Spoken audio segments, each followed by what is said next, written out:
Hello, my sweet babies, and welcome to TOMTalks. I'm your host, Heath, voice of the toughest goddamn vest anyone's ever seen, aka Titanium Mike.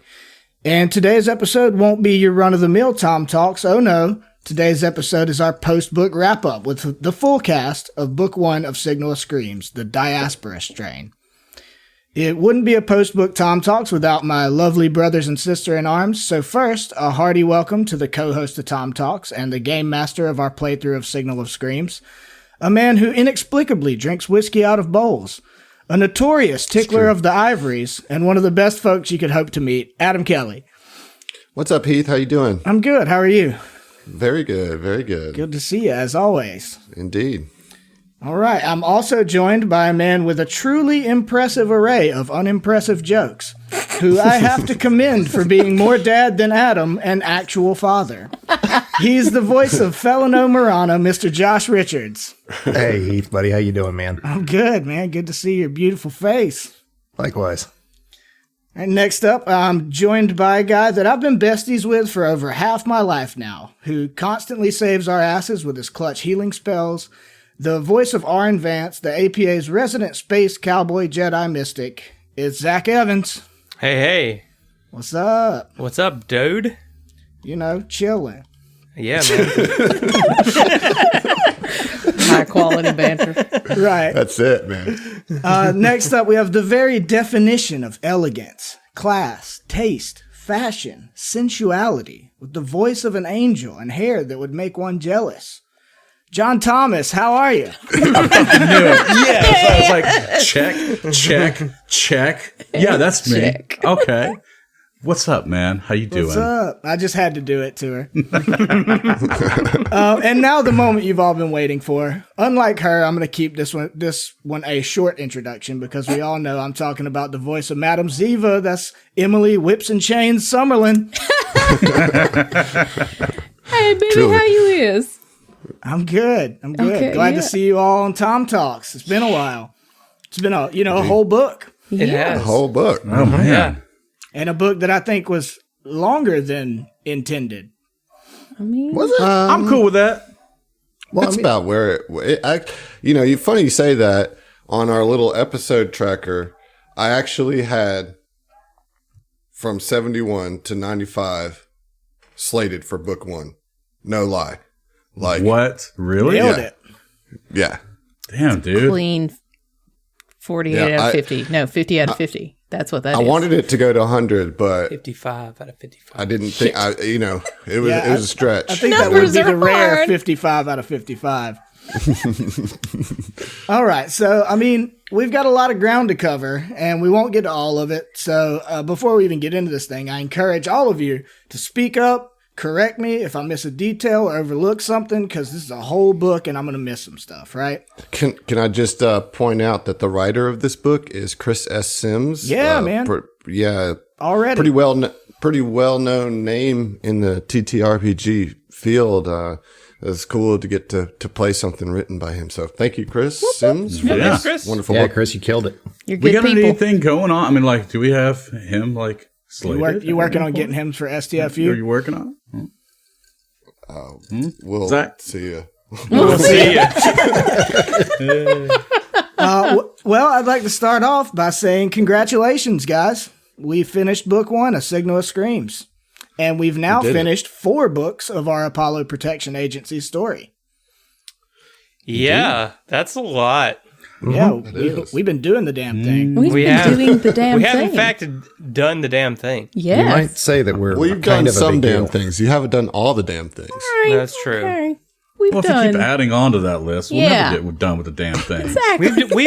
We've done 4 of 9 of the damn things. Well, That's true. it's about the journey, not the damn thing. Yeah. Life before death. Maybe the real Journey damn before thing was the friends we made destination, yep. along the way. Yeah. Right. That's it. the real damn Strength before thing. weakness. Yeah. The signal of screams was in your heart the whole The time. whole time. Ziva. So, I mean, first off, like, how are we feeling, guys? Like, how are we feeling about Signal of Screams now that we've finished the first book? Where's your headspace at? there is like a moment of catharsis that now it's final. I don't want to say it's finally over because there's 2 other goddamn books, but It's not over. It's not. you know, it's barely it's one of begun. those that's just like, oh my God, I can breathe a little bit, you know? And so that's where my head is at. Yeah. That's To be fair, though, Kuiper was just kind of thrown into this. You know, Yeah. got not much we're all room thrown into it, but yeah. Well, I'm talking about it being introduced as a character. You know, Oh, he yeah, was yeah. just thrust into this situation, and you did a hell of a job RPing him. Like, absolutely Thank love you. the character, Yes. Appreciate but it. like you haven't had much room to expound on him. Well, I had to make him interesting immediately, is Yeah. what it was. Yeah. You know? Well, and on a meta level too, you know, what you're saying, John, about like being able to breathe. This whole book is contained in one location. Yeah. You know, like, yeah, there's like a lot to that location, but like It you're is trapped. finite. Yeah. You're trapped in this space that continues to close in on you, you know, and to finally get out of that, it's got to be a little bit of like, okay, there, at least like I'm free in the comforts of the vast of space and nothingness. Right? Yes. Yeah. I'm out of that elevator of death, so Yeah. to speak. Right, you right. know? Yeah. It's like finally the bottle season is over. We did the ultimate beach episode, the whole book. The worst got beach. you, listeners. It is a shitty beach. That's like It some started brain. as a nice beach. I mean, mean, yeah. yeah, And it's then good. there were Never a nice brain-eating beach, amoebas. No, I know.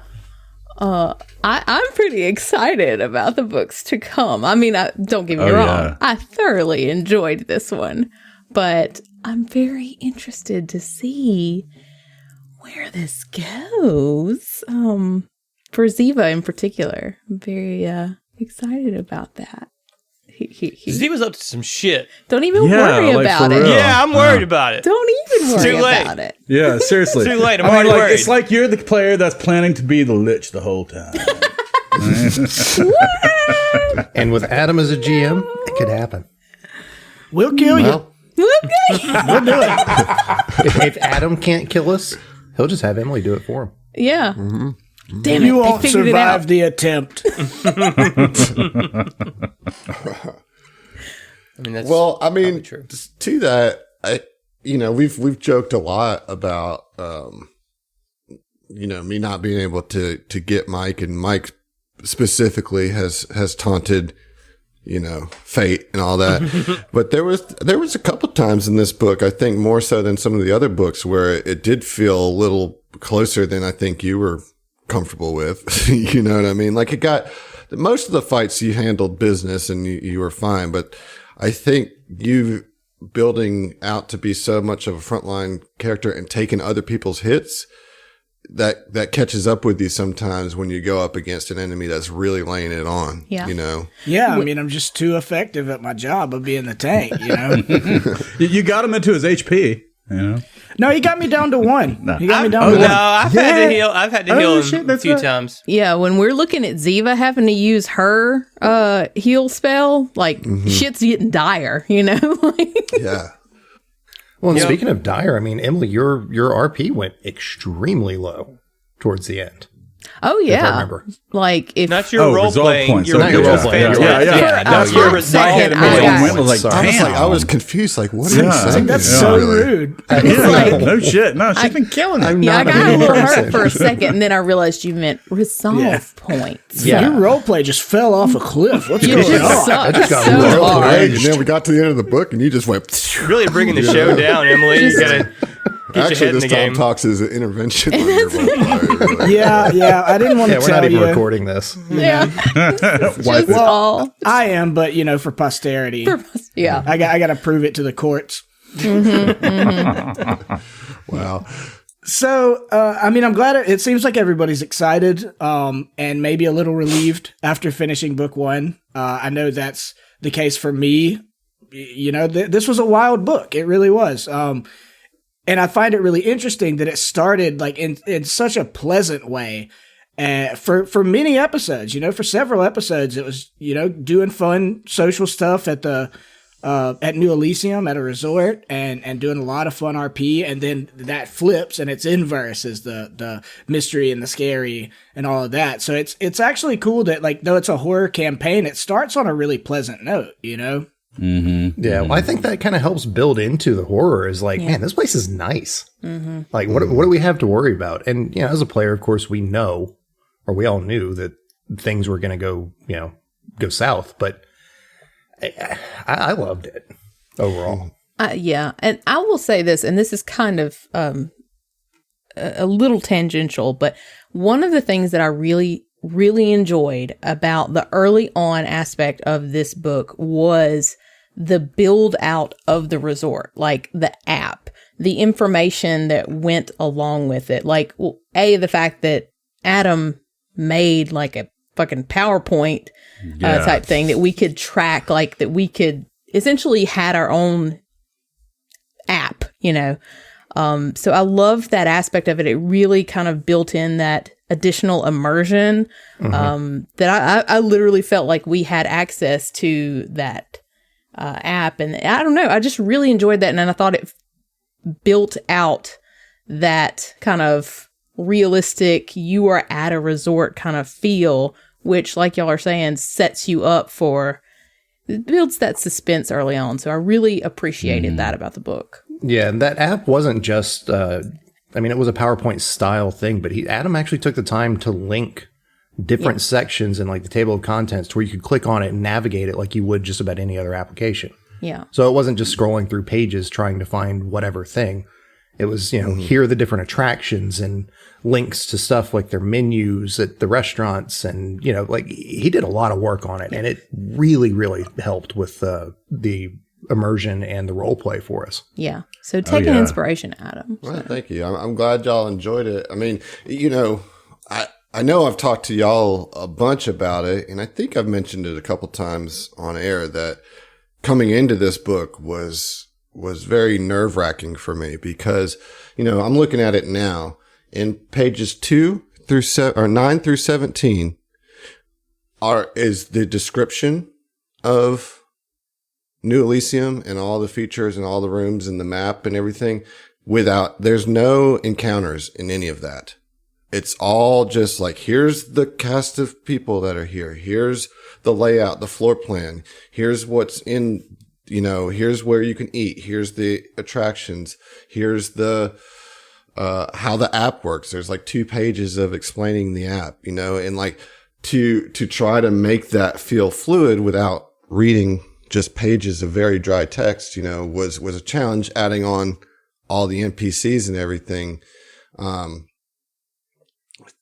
It was an interesting start to a campaign and an interesting challenge, and honestly making the app helped me kind of wrap my head around it in a way to where I could organize it for myself. Like doing that made me think about it so much and place things that like I was able to kind of have it in my head, Question about that real quick. Mm-hmm. The descriptions for each of those locations, were those actually in the book, or did you make some up?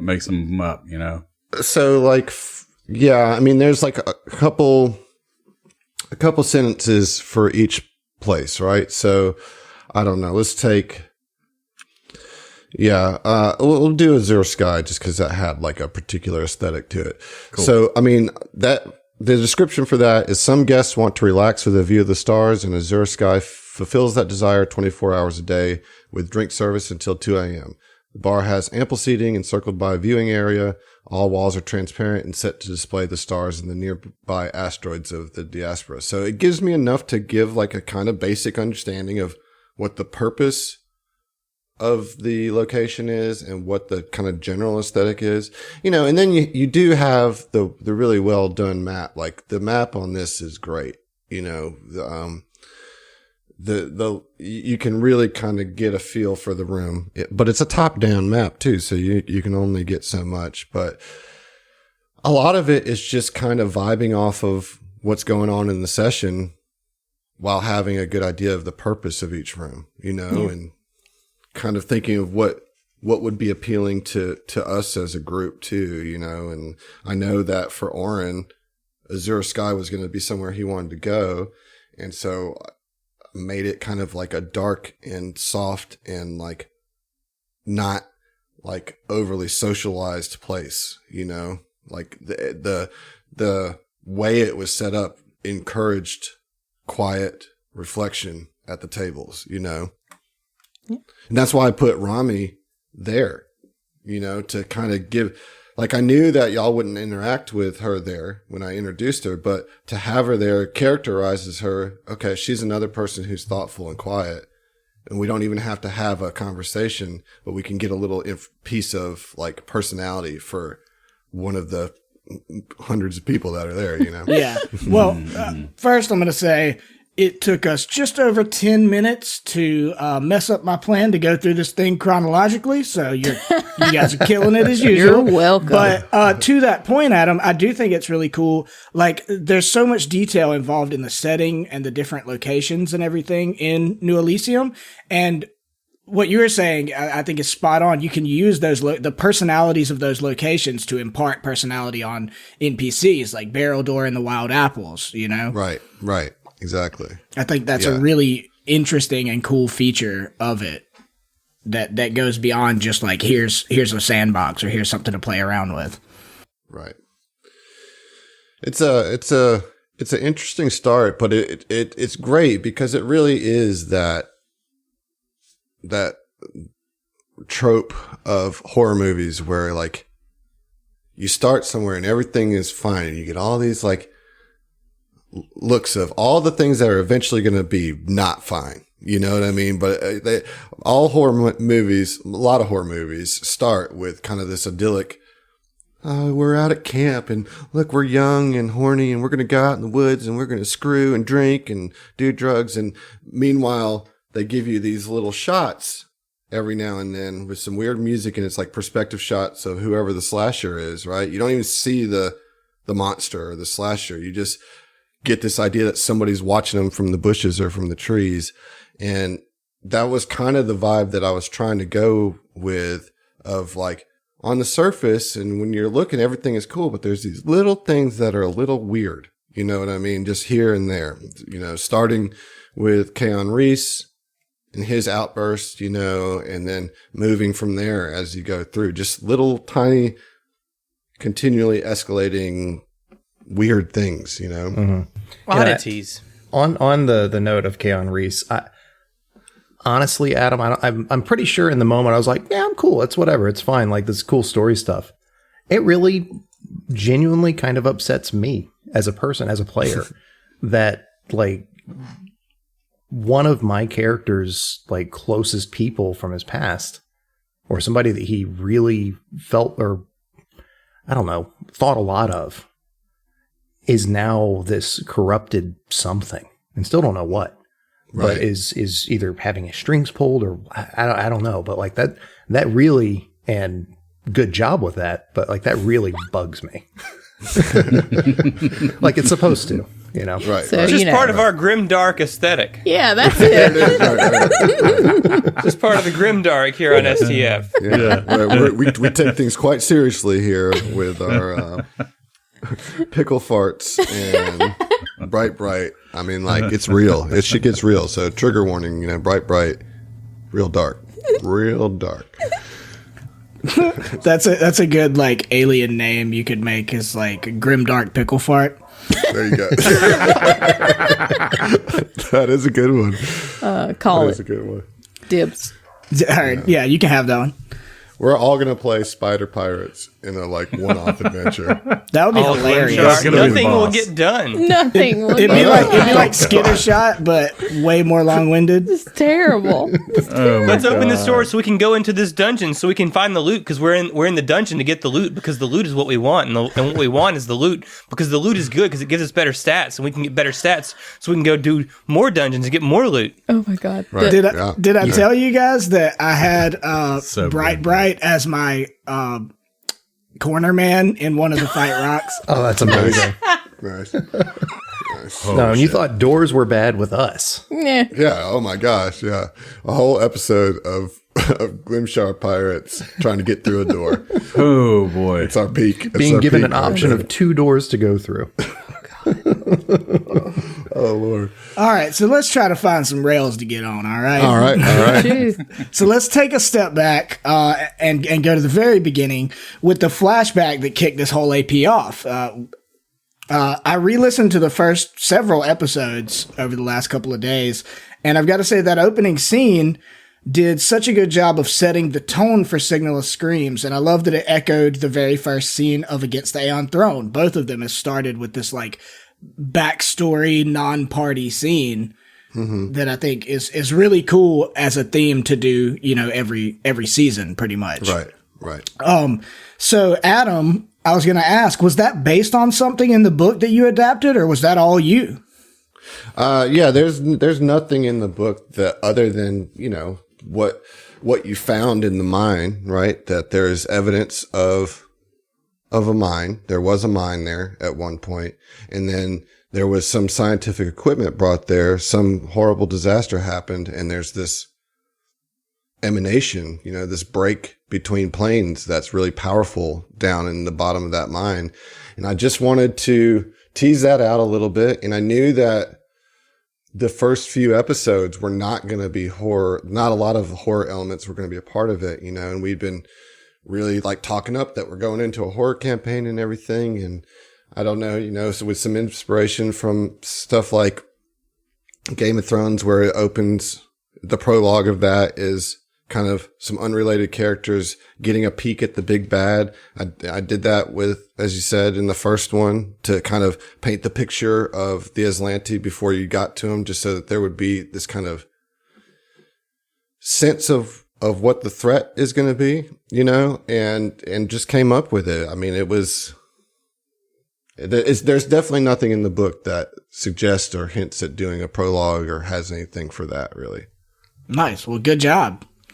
I do like that concept, like you said, the intro to Game of Thrones, that idea of starting with a glimpse at the greater threat and then starting to tell your story and doing your world building, you know, to come from that sense of threat and a little bit of dread into the more delightful aspects of getting to know your characters and everything. Yeah, I mean, it just kind of adds this undercurrent of tension, right? Because like, you guys are all doing this, and you know that somewhere, somehow, and I think pretty quickly figured out that where you're at, there's some evil force that is like tearing people apart mentally and physically, you know, and it just I love it because it takes all those happy moments, but everybody's just waiting for the other shoe to drop, you know? Right. Well, my fellow players, coming into this Signal of Screams AP, horror is not our you know, what we've traditionally done. Some of us might be nervous coming into the horror thing, not knowing what to expect. How did you feel after that very first scene? Like, what did that do for you? Well, yeah, so it made me think immediately that, oh, we're going to have to go into a mine, you know. This is going to be a dungeon that we're going to have to explore. So I was sitting here, I mean, for the first, it's 5 or 6 episodes of Signal of Screams, I was just like, when we go into the mine, though, because it's like, to me, that was like the setup for here's what's fixing to happen, you know?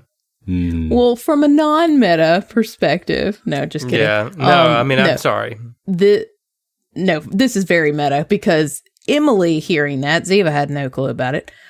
Emily got hella excited because I'm very much enjoy horror aspect of this, so I got pretty jazzed, and like y'all were saying, that little sneak peek was just enough for me to just get really gung ho, and it just kind of got my brain juices going for all of those are real words. It almost created more, like, it makes you think the worst possible things. Like, some of the things that I came up with in my mind were worse than what we actually experienced at the resort. So I think that's part of it, and I really enjoyed it. So little mind fuck. Yeah, I mean, I think for me, going into a horror campaign can potentially mean a lot of different things, right? So functionally, it gave us at least some idea of like what kind of horror this was going to be, because I mean, you could go all over the place. Like it could be a straight slasher type horror, like we were talking about earlier with the kids in the woods at the camp or whatever, or it could be a very psychological, you know, and the whole Zon Kuthan type horror. Body horror. It gave us like a peek into like, this is the style of horror that we're eventually going to get to. Yeah. It had a very nice mix, you know. Just enough of a taste to whet the appetite. Yeah. You eat your appetizers to get hungrier for your meal, you know? That's how it works. That's, The Cartman mentality. that's You gotta eat food, them man. shrimp. Them shrimp. It was never the shrimp. So, I mean, again, Adam, I thought the opening scene was really awesome. I love that you keep doing those. I can't wait for whatever the opening scene for the Devastation arc is. Dude. Which I can't wait for the Devastation arc, period. But we're not here for that. So, opening scene aside, we once again opened a new AP with a Starship Combat. And I think this one went a little bit better than our very first Starship Combat. We're a bit more practiced now. But this one also it was a whole situation in itself other than just Starship Combat with the, like, Gardenzio and the Buzzblades and the New Elysium security. And we were introduced to John's new character, Kuiper Vargas, which we'll get to him later. But how did you guys feel about starting with a Starship Combat again? And compared to the first AP that we started with a Starship Combat? A lot more confident. Yes. Substantially more confident. Yeah, 100%. Absolutely. Yeah. You know, both as a party and mechanically with the way that the Starship Combat rules work.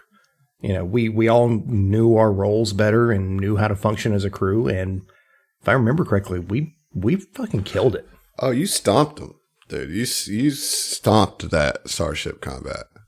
Like, you didn't take a single point of hull damage. Well, we had nukes and stuff by that I mean, we point, did. you know? We went straight APA on them, so, you know. ain't nothing to fuck with. Ain't You know nothing what to I fuck with. Well, and you had a second ship. Yep. That was the first time that there was true. two ships on this, like, allied, you know, on the player's side, right? True that. So that was like an extra gunnery round with some powerful ordnance. Yeah, and they had to split their attacks between the two of us if they wanted. Yeah. I think that this one was probably better because we've had a chance to get some, you know, updated Starship Combat rules and, you know, different errata type things that have come out. So I really, you know, in comparison, our general skill level and comfort, yeah, of course, but also I think the play, like the game itself has become more refined. So I think, yeah, that was one of the reasons why it made it Yeah, better. well, and of course, like, not only have we gotten better at doing it and our ship has leveled up and everything, but I think I know a lot of people struggle with Starship Combat, right? And like a lot of people just flat out, well, I mean, you struggle with it sometimes for sure, but a lot of people flat out don't like it. You know, they're like, I just would rather this was not a part of the game. Which I think with the new supplemental material and stuff that's come out, like, I'm really hoping a lot more people will give it a fair shake, because it's a lot cooler. To your point, there's a lot more that you can do with the errata and stuff. But I think this Starship Combat, to me, I liked it a lot. And I liked it more than the first one, not only because we were more confident, but because it was a more complex situation and there were completely different stakes. It wasn't just like somebody's trying to shoot us out of the sky. Like, we're trying to protect someone, you know, from someone that is involved with, you know, our story, our Mike's backstory, or so we thought. Yeah. Right. I feel like I'm going to have to say, or so we thought, so we many thought. times in this but- TOMTalks. But, I mean, he was there in a way. Gardenzio, I mean, it wasn't not Gardenzio. It was just the spirit of Gardenzio, you know? I mean, I still don't understand how that Well, whole we'll thing get to that. worked. I'm sure. Right. I'm sure He was a Jedi. So. He was a We'll get Jedi. we'll get to that whenever. I we mean, get to that part. Gardenzio would have been a Sith, if anything. to the point that I was making, I just think it was a lot more complex of a situation, and that's a lot more satisfying narratively. And when you've got good narrative stakes on top of doing the starship combat thing, it doesn't feel like you're just going through the motions of doing a mechanical fight, right? Right. There was a lot more to unpack outside of just pew pew, flip and burn.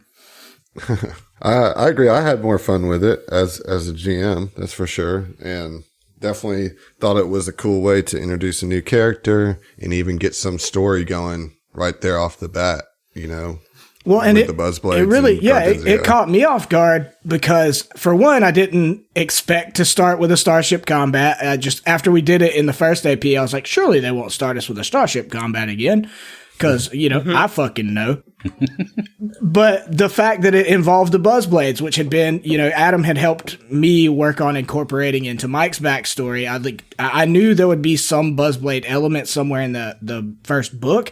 But right out the gate, we get Gardenzio and we get the Buzzblades. We get all this stuff that's very personal to Mike. And I was completely unprepared for it because I was like, oh, we just cruising. We gonna go have, get our mani-pedis and stuff for a few weeks. and I was really kind of glad that it started with a starship combat. I know a lot of people wouldn't necessarily feel that way, but I thought it was really cool. And it let us get into a combat when we were going to have a bunch of RP for a good little stretch after that. Mm-hmm.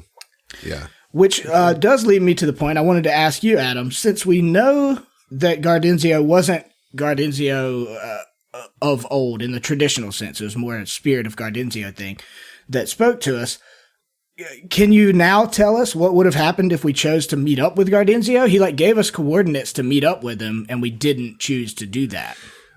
So my plan was, if there was for some reason that you ended up going after him right then, because I knew that if you chose to escort the Buzzblades back, that I could just bring the ship back with the security, do the whole pull the trigger on the newly sim security, going and capture round them up, yeah. Right. But if you had followed them then, right, I was going to basically have the ship explode, on you, basically self-destruct. Oh, okay. On you.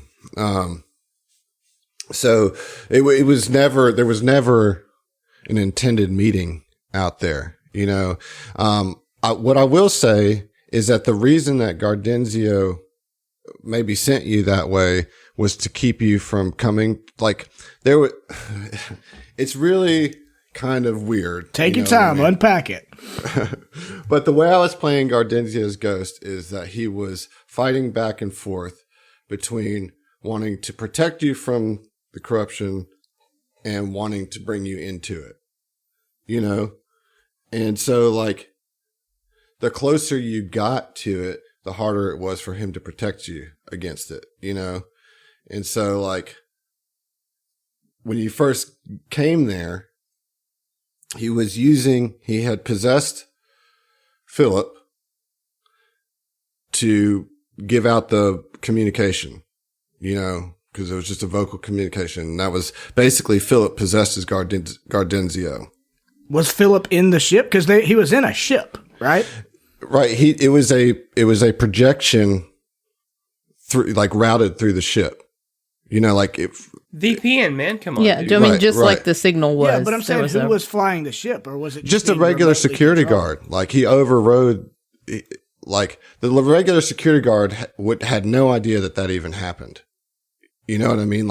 Phil did that from the resort. Okay, that's awesome.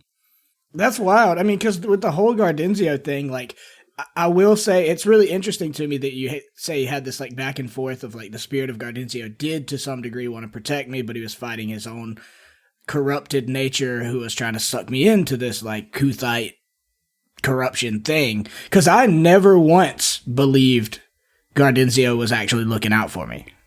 Never through the entire thing. I'm just now, he actually, a part of him did care. But it was a small part, right? It was the part that kept him a ghost, I guess is what I'm saying. It's that one, that was his one regret of his life, was the unfinished business with Mike. And that's why he haunted New Elysium the way he did. Nice. Like, he wasn't a good dude, and he made all the decisions that he made.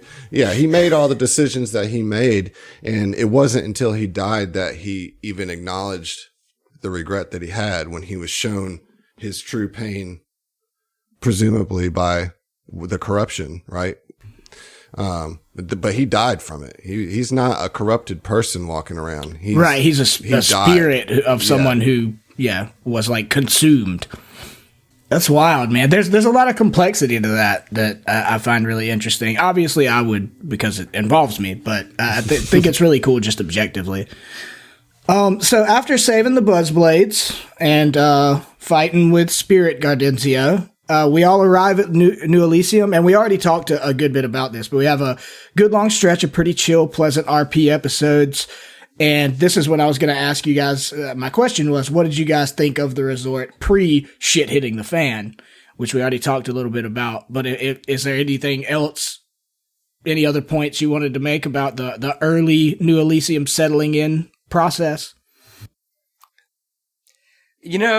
Obviously, I struggled a lot with New Elysium, with the 10 plus episodes of like not really anything happening. A lot had to do with. Well, no, I take that back. Oren as a character was not really about it, and then Zach's a player is also not really about it. So it was the double whammy of you not giving a shit. Yeah. Because I do think it's unfair to say that nothing was happening. Like things were happening, even if they were like little signs of corruption and stuff. But yeah, we weren't like getting into combats and the crux of what this mystery. Situation we weren't doing like major investigation. We weren't uncovering a mystery, as it were. We weren't dungeon crawling. But I think that's the thing that I liked about it. Yeah, I disagree wholeheartedly with that, though, that you weren't investigating anything. There was like several things that y'all were actively investigating from the jump. Kuiper, the app. Yep. Talk was kind of later, but yeah. And Kaon Reese. Yeah, like those were things that you were looking into while, yes, having kind of some downtime and experiencing the resort. But there were definitely 3 threads of like propelling mystery that was pulling you into what actually was going on. And there was a whole episode of Kuiper revealing who he was, And to me, that's like when it really started getting good, Yeah, well, we're going to get to that, believe me. So, again, I just want to say I think it's really impressive, like how much Paizo managed to include in this book and AP, just as aspects of the setting and New Elysium and all of the detail that went into that, as well as being really impressed with how much, Adam, you made that your own and what you added, and you making the the like PowerPoint, which was like our actual version of the app. That I think that can't be understated. Like the fact that we had some semblance of actually having the app as players, not just characters. Yeah. I thought that was really neat because like I used it, I looked up stuff to like figure out like before stuff started popping off, like, okay, well, what does Mike want to do today? And it's like, all right, well, let's scroll through and see what I find interesting that he would find interesting. Mm-hmm. Yeah, there were times that, start of a day, I'd pull up the app and look at it, and similar to how I would do if I were on vacation, look through the list of offerings and plan out something of an itinerary and what I wanted to do, where I wanted to go, what I wanted, like who I wanted to go with. Oh, absolutely.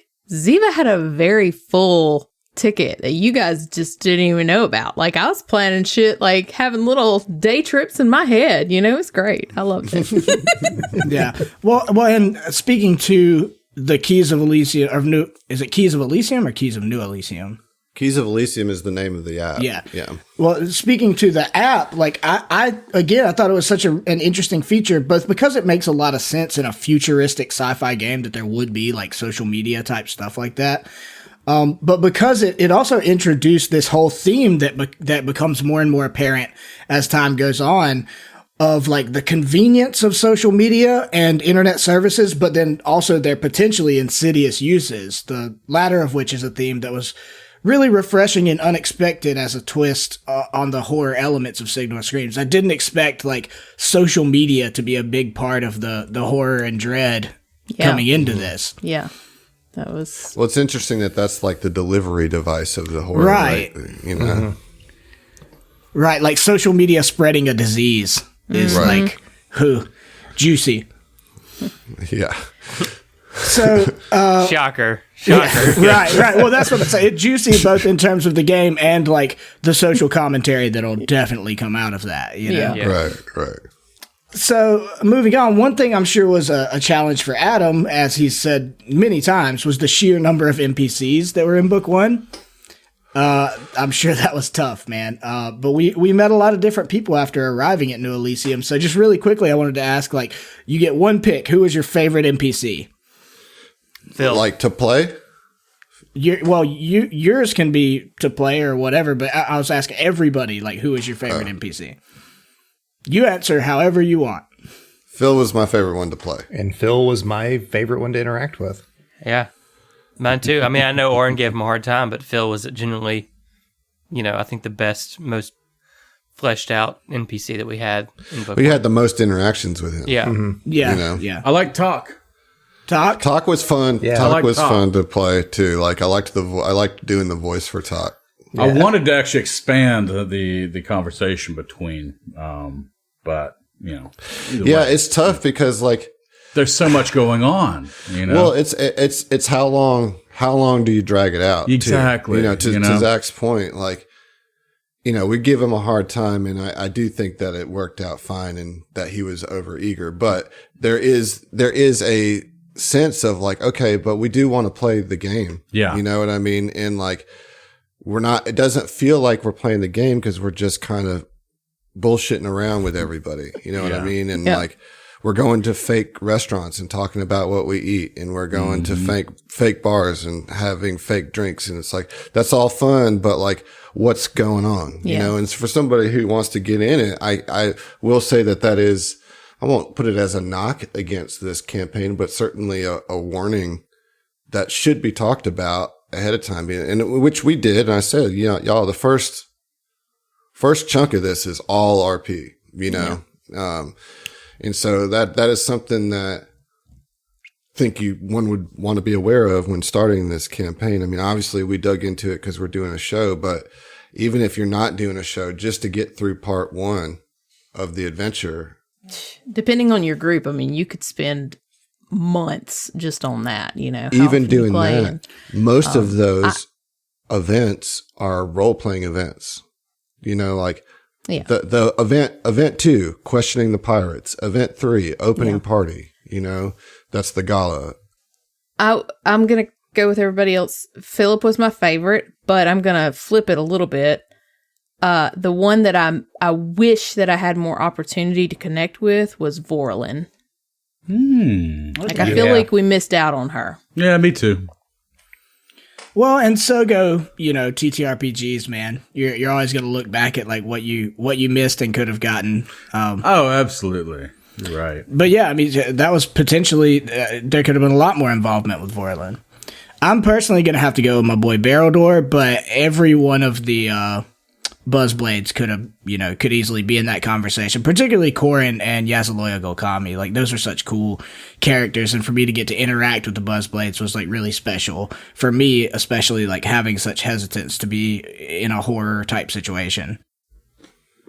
And that's actually a good point to touch back on. As far as like the Buzzblades, I think it was really good how you were able to really like identify with, each one had a different personality that immediately, like within like a sentence, exactly which one it was, whether it be Beldor or Yaka, what was her name? Yasuloya. Yeah, Yasuloya. Yasuloya. I wanted to say Yakazoya for whatever reason, but yeah. There was definitely, you could tell.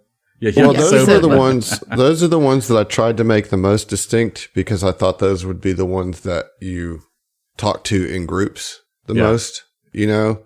So like the other ones, you're more likely to talk one-on-one.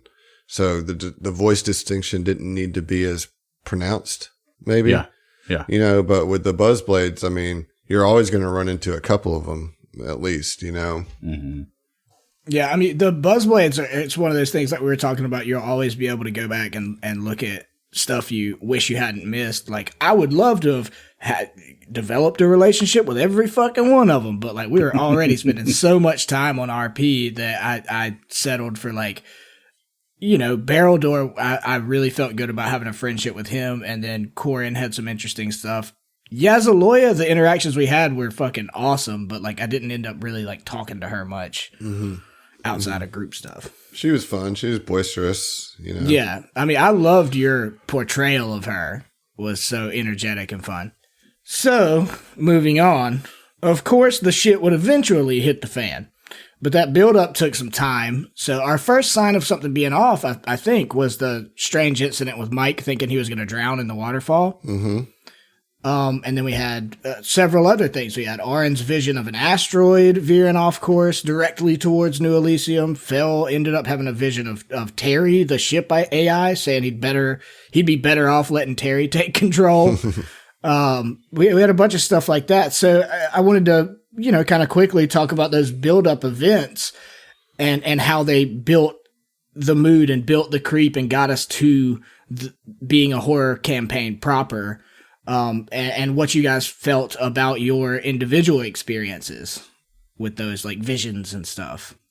Because I know the Mike one, like I didn't really expect much at all, but that was like oh shit, like we just got here. We're like an hour in and we're already having some weird stuff going on that can't be confirmed. It's like, did I just imagine this and have like a weird brain lapse or, you know, or what? So what do you guys think of your experiences with some of these weird happenings, unexplained happenings at the time?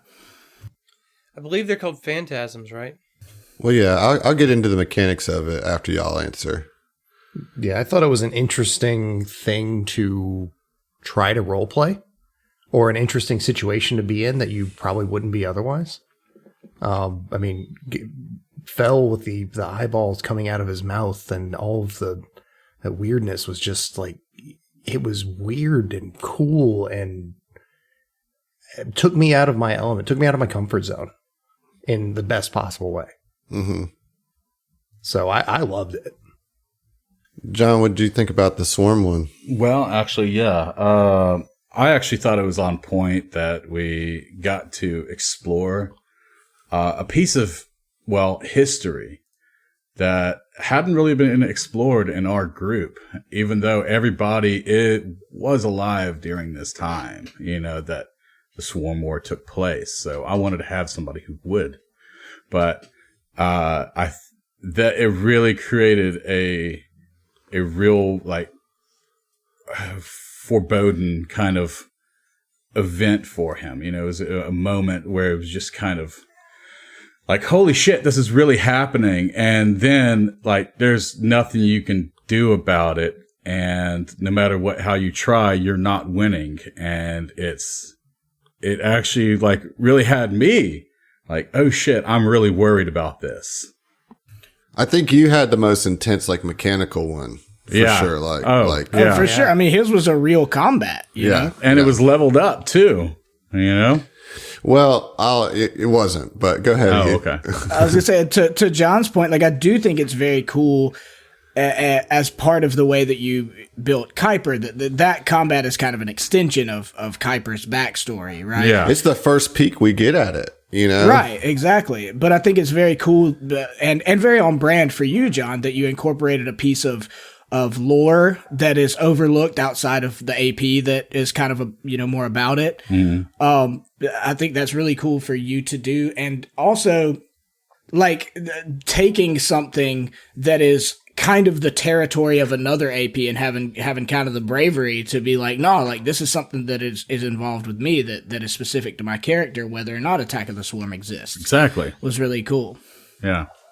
Yeah, for that, it just, to me, it felt like no one's addressing that World War I, happened just 30 years ago, pretty much, That is true. That's completely overlooked in most most every playthrough that people are doing is like that. Such a monumental galaxy spanning event just happened not long ago, right? In the 80s, basically. Yeah.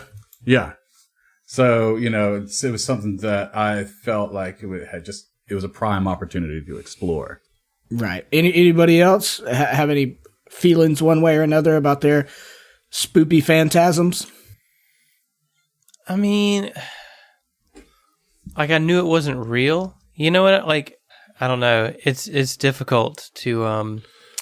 Zach cannot just take himself out of the game. No, no. I think I'm not trying to speak for you whenever I say this, but the interpretation that I get from Oren is that he's a very grounded individual, even though his head is in the stars, but it's the same time he plants both feet on the ground, and for something like this to be taking place, it just doesn't seem like it. It seems more like this is a fucking dream. This is not. Yeah, right. Like, so, I have to like be thinking like Oren would think. Yeah. When something like this happens, and which prompted me to like come to the party with the whole speech about, I know this is not what's happening, that I saw this is what happened, but I know that this cannot happen. And so it actually ended up, I think, presenting a good opportunity for me to expound upon that and build on Oren's character and actually reveal an aspect of Oren's character that I haven't really had any kind of opportunity to do prior to that. So yeah, that speech that you did was awesome. Yeah, that was a really good Oren moment for sure. Well, and functionally, it served the narrative very well because prior to that, we had Mike's whole thing in the waterfall, but I don't think Mike could convince himself that really happened, or was it just he couldn't trust his own mind on it, whereas Oren was very sure that this is some kind of weird false implanted vision. Yeah, celestial bodies do not operate in this fashion. I know this to be true. Even though Oren, like John said, is his head are in the stars, those stars are mechanically relevant. You know what I'm saying? Exactly. They have a function, like he's never lost kind of thing. Like he knows the stars for sure, Right. Well, okay, so let's talk about what they actually are, the phantasms. So there was mechanical things going on. These are in the book, right? It's one of the events is that you guys are supposed to experience phantasms throughout, and it's got a stat block. It's labeled as a curse, okay, but it's more like New Elysium is cursed with phantasms, right? And you're experiencing the side effects of that curse, this haunting of New Elysium. You're there, right? And so it's like feeding off of everybody's fears and stuff, and manifesting these hallucinations. And I mean, that's what they are. Okay. So there's the save is a will save. So I was often telling you guys to roll fortitude saves, roll will saves, roll perceptions. I was really just rolling your will saves during that time behind the curtain, to see if you believed this phantasm or didn't. So it's normally a will save of DC 14, but it goes up to a DC 17 if you're in possession of a comm unit cursed by the keys to Elysium. Which we all were. You all were, right? And so, like, it can manifest in different ways. So it can manifest as, like, an automatic damage dealer, in which it does just, like, 6d6 per round of damage. If it's a combat manifestation type or phantasm, it has an attack of plus 13 and does 6d6 for an attack roll and 3d6 if automatic. So like if it's combat, that's why those swarm were hitting so hard, John, because like I know you were confused of how these low level components can just be motherfucker, what's going on? Yeah. And so like that's the thing is like it's not ever what you're seeing, it's what you're believing. And so that's why it only affects your stamina. And so like if you go into your health during the phantasm, you're supposed to feel like you're really losing hit points, but once the phantasm's over, you gain those back because you really just expended energy dealing with this thing that you thought that was real, which I think is a really cool way to do hallucinations mechanically, Just to piggyback on that real quick, what would have happened because Kuiper was down to like single digits at that point, HP wise. So you would have just like basically believed yourself to be unconscious for like a minute, and then you would come to uncut, unripped apart. And be like, exhausted. I'm fine. Yeah. Jesus. That is a very cool, creative way to use some mechanics in a narrative purpose. And so they give a bunch of sample phantasms, some of which I used, so for you, Fel, I pulled one straight out of the book because I just thought it was it for you. Mm-hmm. It's called, the way it's labeled here, it's called Creepy Peepers. It just says that, while the PC grims himself, he feels something in his throat. He looks in the mirror. He sees his mouth is filled with a monstrous eye while his normal eyes are gone. That's so, cool. kind of expound upon that. And then I used another one I gave to Barrel Door. So the plate eating thing is actually one that's suggested in the book. Well, hey man, the book, the ones you pulled from the book, those are effective. Those are some of the most memorable, kind of horrifying phantasms you could get. I mean, it's cool that you had a blend of like some that you kind of homebrewed and some that were straight out of the book because they were on point when they were out of the book. I mean, there's one that I didn't get to use, but there's like a doppelganger one where you're talking to somebody and then you see that same somebody walk past you. Oh, that's fucked up. And then if you chase that one attacks you. See, I feel like that would be effective for some people and not effective for others. Like Mike would be like, whatever, they got a twin. They got a twin. But yeah, they were fun little things, but they are separate from the corruption, right? Like you cannot be corrupted. A lot of you weren't corrupted and you were experiencing phantasms. Yeah, they just make you more susceptible to, in flavor wise, more susceptible to the shadow corruption because you're already off your game. You're already feeling not certain what's real and what isn't. Yeah. Nice. I mean, it's a cool element, man, and that's what functionally like it starts to get us to the point of being like, oh, like there really is something wrong here and it's not just me, So like I said, we started having all these strange and foreboding experiences during social events and stuff like that in book 1. But at that point, there wasn't really anything we could do about it. We couldn't piece together enough information between us for the characters to definitively know what was happening or that we weren't just imagining these things, with the exception maybe of Oren's phantasm.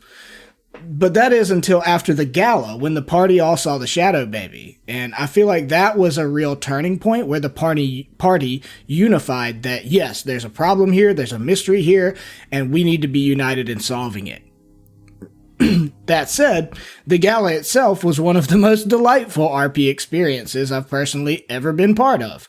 So first, let's talk about getting ready for the gala and the gala itself real quick, and then we can talk about kind of the spookiness post-gala that brought us all together and made us realize, like, yeah, there's a horror mystery we need to solve. And I've got to say, kudos to Emily for her brilliant RP on getting us all ready and dressed to the nines on for the gala, because I re-listened to that episode last night and it is just delightful. Yay, thank you. I had a lot of fun with that. I don't in real life don't have a lot of fashion sense, so what little I have, I channeled it hardcore into Ziva. Did a lot of Pinteresting. Well, that's RP for you. You did a great job.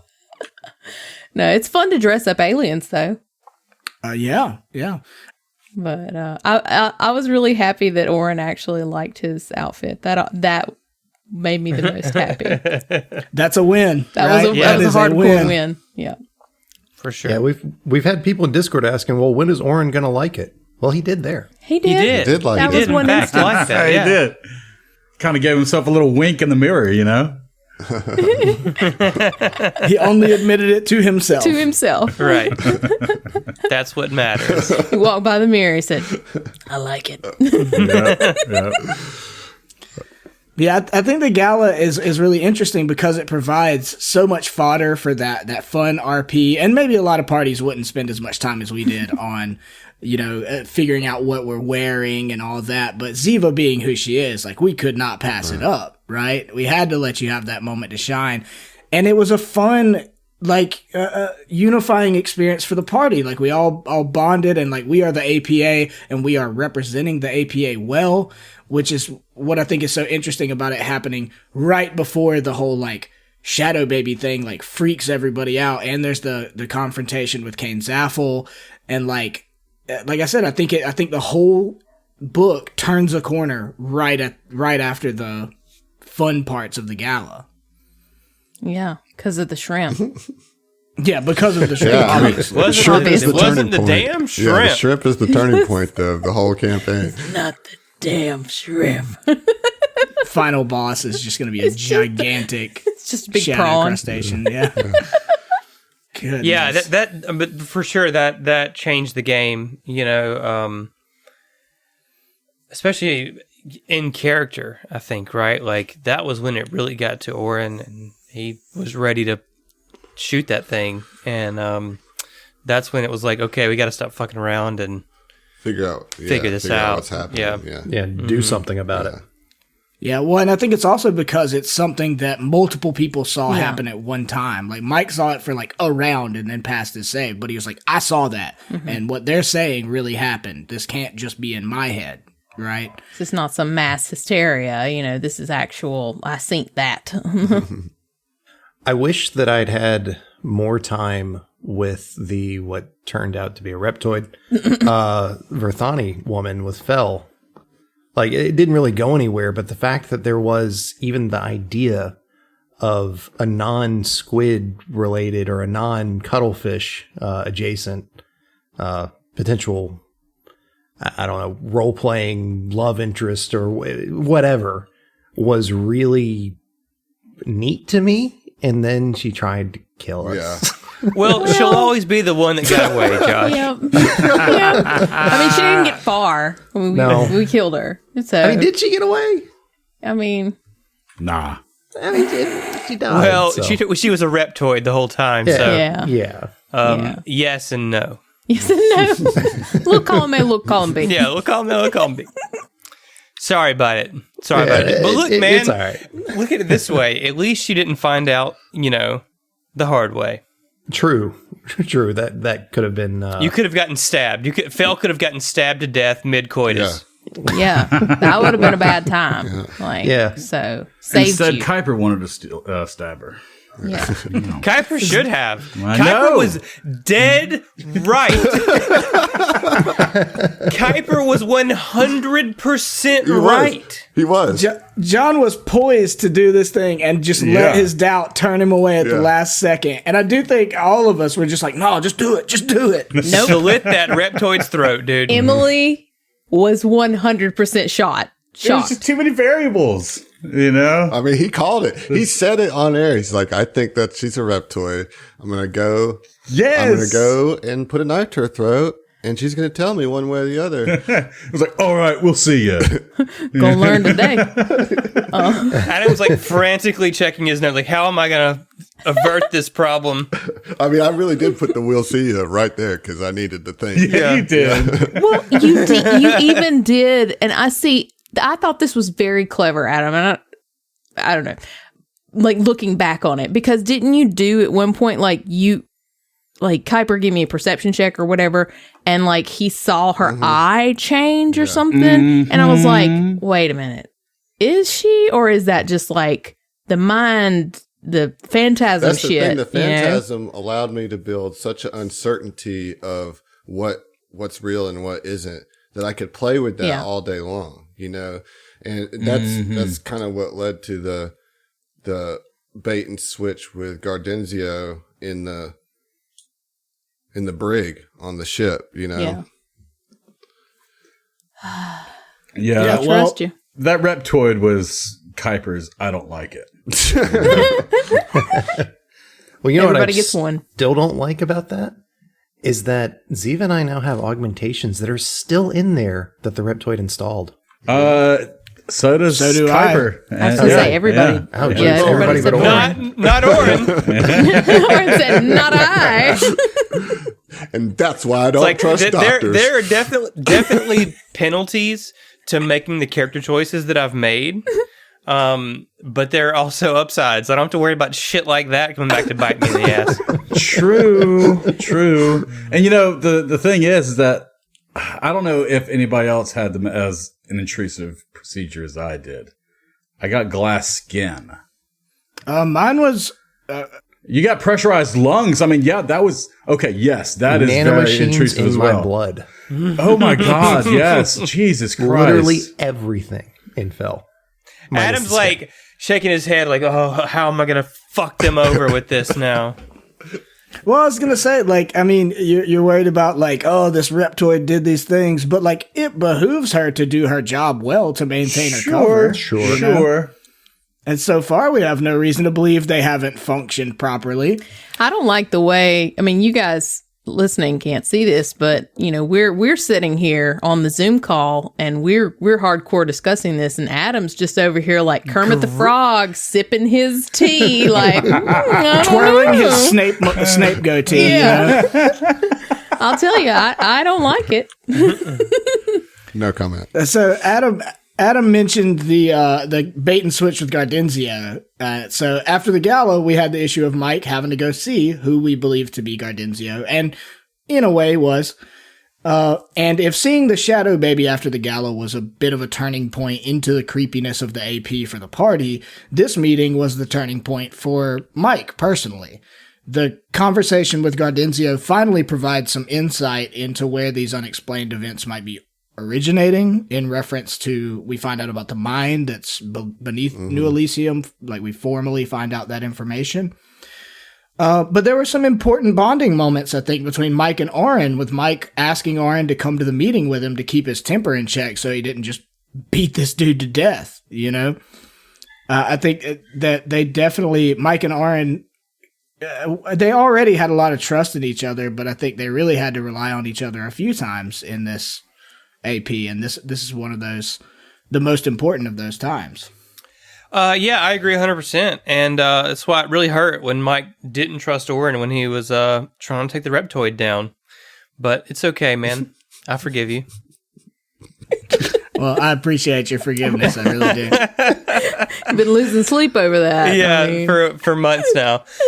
No, I did think that was really cool of Mike to reach out and to put that trust in Oren. You know what I mean? Because I think that, like, I don't know that sort of the distance that Oren keeps between himself and even his closest friends, shrank a little bit as a result of, I mean, I think it takes them reaching out to him as opposed to him reaching out to them, to get that closeness. And, so yeah, that was cool.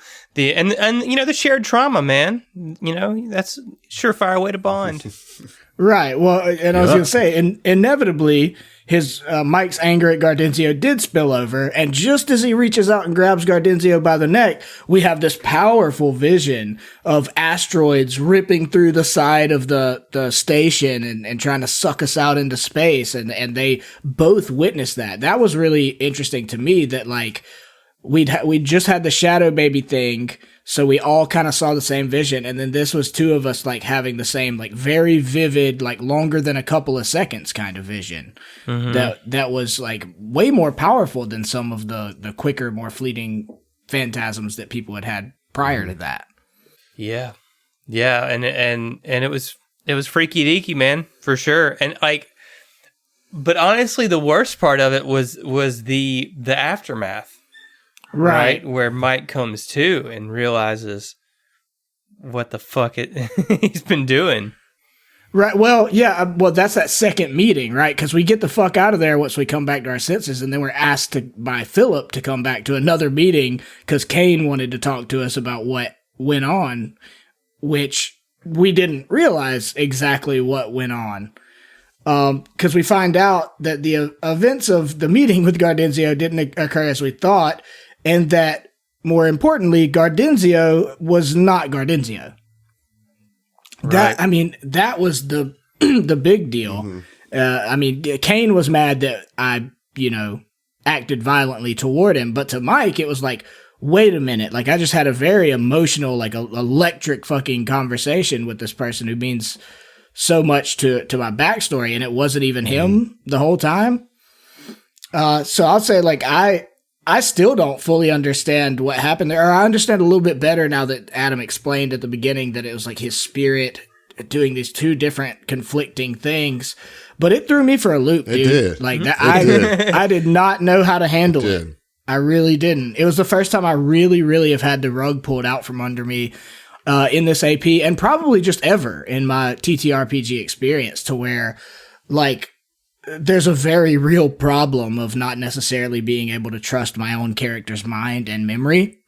Yeah, that was, I mean, I got him good, y'all. Like, that reveal happened at the end of the episode. Yeah. And it was the first of two that, that's how we record or whatever. And so the in between those two was like a little bit of like having to center back up. Talk Heath down off the ledge. Yeah, because he was like, what the fuck even happened, Yeah. Well, I was just like, this is bullshit, dude. Like, I was in that room. I saw what happened. Fucking Oren saw it too. Like, Zach, you saw it? Like, Zach's like, I don't know what I saw. Yeah, that's what really fucked with me, is like, I've got a witness, and then it's that it was presented like on camera. We saw, like, the way that we found out about it is by seeing a video of us doing very different things than what we thought we did. Yeah. Right. And then that was the other thing, like, did that actually not happen, or are these security guards, have they doctored this footage somehow? I was 100% convinced that was what it was. It's a conspiracy, man. The government's out to get me, man. No, that's what I thought. I was like, they fucking set me up, dude. They set me up. That's what I really, really thought. Oh, that in makes that me moment. so happy. If I can't kill you, I can at least unnerve the shit out of y'all. That's I'll take it. Fuck with his head. Yeah, that was a turning point moment, I think, as well. Yeah, for sure. Yeah, I think for Mike and Oren, that was like the sort of nail in the coffin of like, all right, we're about to go fucking full on. Man, I'll tell you what, Heath. If Mike would have attacked Kane's apple right there, Oren would have had his back, 100%. He was ready to go. He's ready to put a bullet right between that dude's fucking eyes. I thought about it. I really, really thought about it. I didn't want to mess stuff up for the party, Goddamn APA. murder hobos. So anyway, things start to unravel for the controlling powers of New Elysium after this, right? We start to see signs of Philip having some harm done to him, either by himself or by someone else. Blessed. The doctor gets reports of strange sicknesses and comes and consults us about it, initially insisting that it's just a food sickness outbreak from the shrimp at the gala, which became a recurring theme of like, you dumb motherfucker, this is not the shrimp, But it becomes more and more clear that this is not the case. And ultimately the decision is made to place the entirety of New Elysium in a soft quarantine with the assumption that the stewards are on their way to come solve our problems. Right? Which I've mentioned before, the interesting parallel between living through the COVID-19 pandemic and playing this AP that has a quarantine situation. Just I think it made it much more effective that was what was occurring in game. Yeah, I think in game, as that would happen, like, we play virtually, but I feel like we all of the players just like looked at Adam like, are you really fucking serious? Right, you gonna bring this into our virtual shit too? Like, I will say that I trimmed the quarantine section down. Thank you. I did do that. Yeah, that's probably a smart move. I cut out a whole encounter there. I think there was a leaning to like, oh, dude, this is too close to home. Like, I mentioned that it happened, but I didn't like dwell on it much, and there was other things going on. We just didn't really like push the edges of it too hard, That's what I appreciate about you.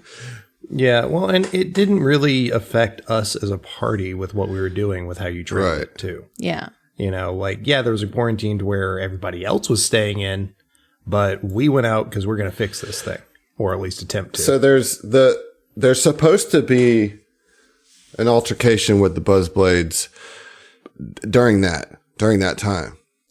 How so? You're supposed to be like, you know, it would be another one of those things where it's like, okay, you guys are on soft quarantine and there's no action happening. What do you want to do for the day? And you guys tell me some things like, what do I do in a resort now, knowing what you know? So it was weird to have any further downtime scenes, right? But what it was supposed to happen is that you guys are like relaxing somewhere, and Virale and Lomer are also relaxing in the same place, and they have a really severe phantasm and think that you guys are enemies, and they go after you. And I don't know, like, here's why I cut it out. One, because I wanted to kind of brush through the quarantine section and get to the mine and not spend too much time on that. Because you guys already had it figured out anyway. I was not going to be able to hold you away from the mine any longer anyway. You know? And I didn't want to have a fight with the two Buzzblades that you're going to fight later, because I wanted that to happen. You didn't want to nerf your own fight later. You wanted to fuck us up. It's not even that. I didn't want to like show that hand yet. You know what I mean? Like, right, because then it'd be like we're gonna fight all the Buzzblades at some point. Well, I just think it's more effective is when you come out of the mine with like all the shit that you go through in the mine to a whole Buzzblades that have taken everything over. You know, like how quickly the corruption happened in 18 hours. You were gone for 18 hours. And they were like fully corrupted, taking over the whole. I think that's more powerful. But what do you guys think? Do you think that it would have been worth teasing it here? No, I think you played that perfectly. Yeah, like who in their right mind, knowing what we knew, would decide to laze about for a day? Yeah, I was going to say, relax. What? Stuff? I know, that's what it says. This is no time for that. Event number 7, right?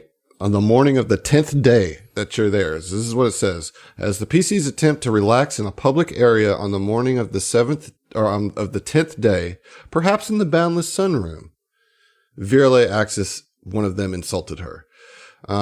You know, and this is after event 6, which is soft quarantine, and you're supposed to fight security guards there too. Like, there's supposed to be this whole thing of like the people freaking out and you right. interceding and either, you know, fighting the guards or whatever, you know, it's just like, it's all just seemed not where we were at, you know?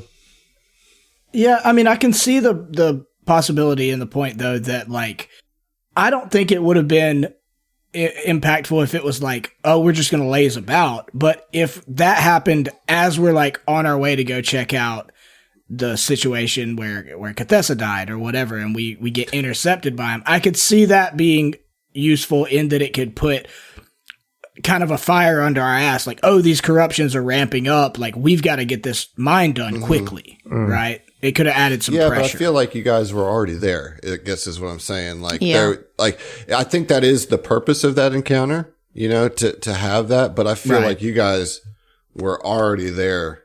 Yeah, I mean, for another party, it would be a potentially useful tool, but we didn't. I'll tell you where I thought about doing it, because I went back and forth on it, like right up into the moment. You know, I was considering doing it as like a kind of like a diversion or like a interceding some conflict when you guys were trying to talk to Phil when he was in his room, and there was like you guys were trying to like distract the security guards. I was going to have them kind of come and fuck that up and like whoever was there fight the two of them while the stuff was going on with Phil. But I think at that point there was some things that were already running long for the episode. It would have felt weird, you know, and like kind of forced in, and it just wasn't necessary. So I made the call to pull it completely, you know. Yeah, and it could have messed with the pacing of and the impact of the interaction with Phil. Right. Yeah. You know, constantly pulling away from that for a couple rounds of combat and then going back of meaningless to it. combat. It wouldn't have hit like, the same. You know, because you're not going to try to kill them because they're clearly not. Yeah.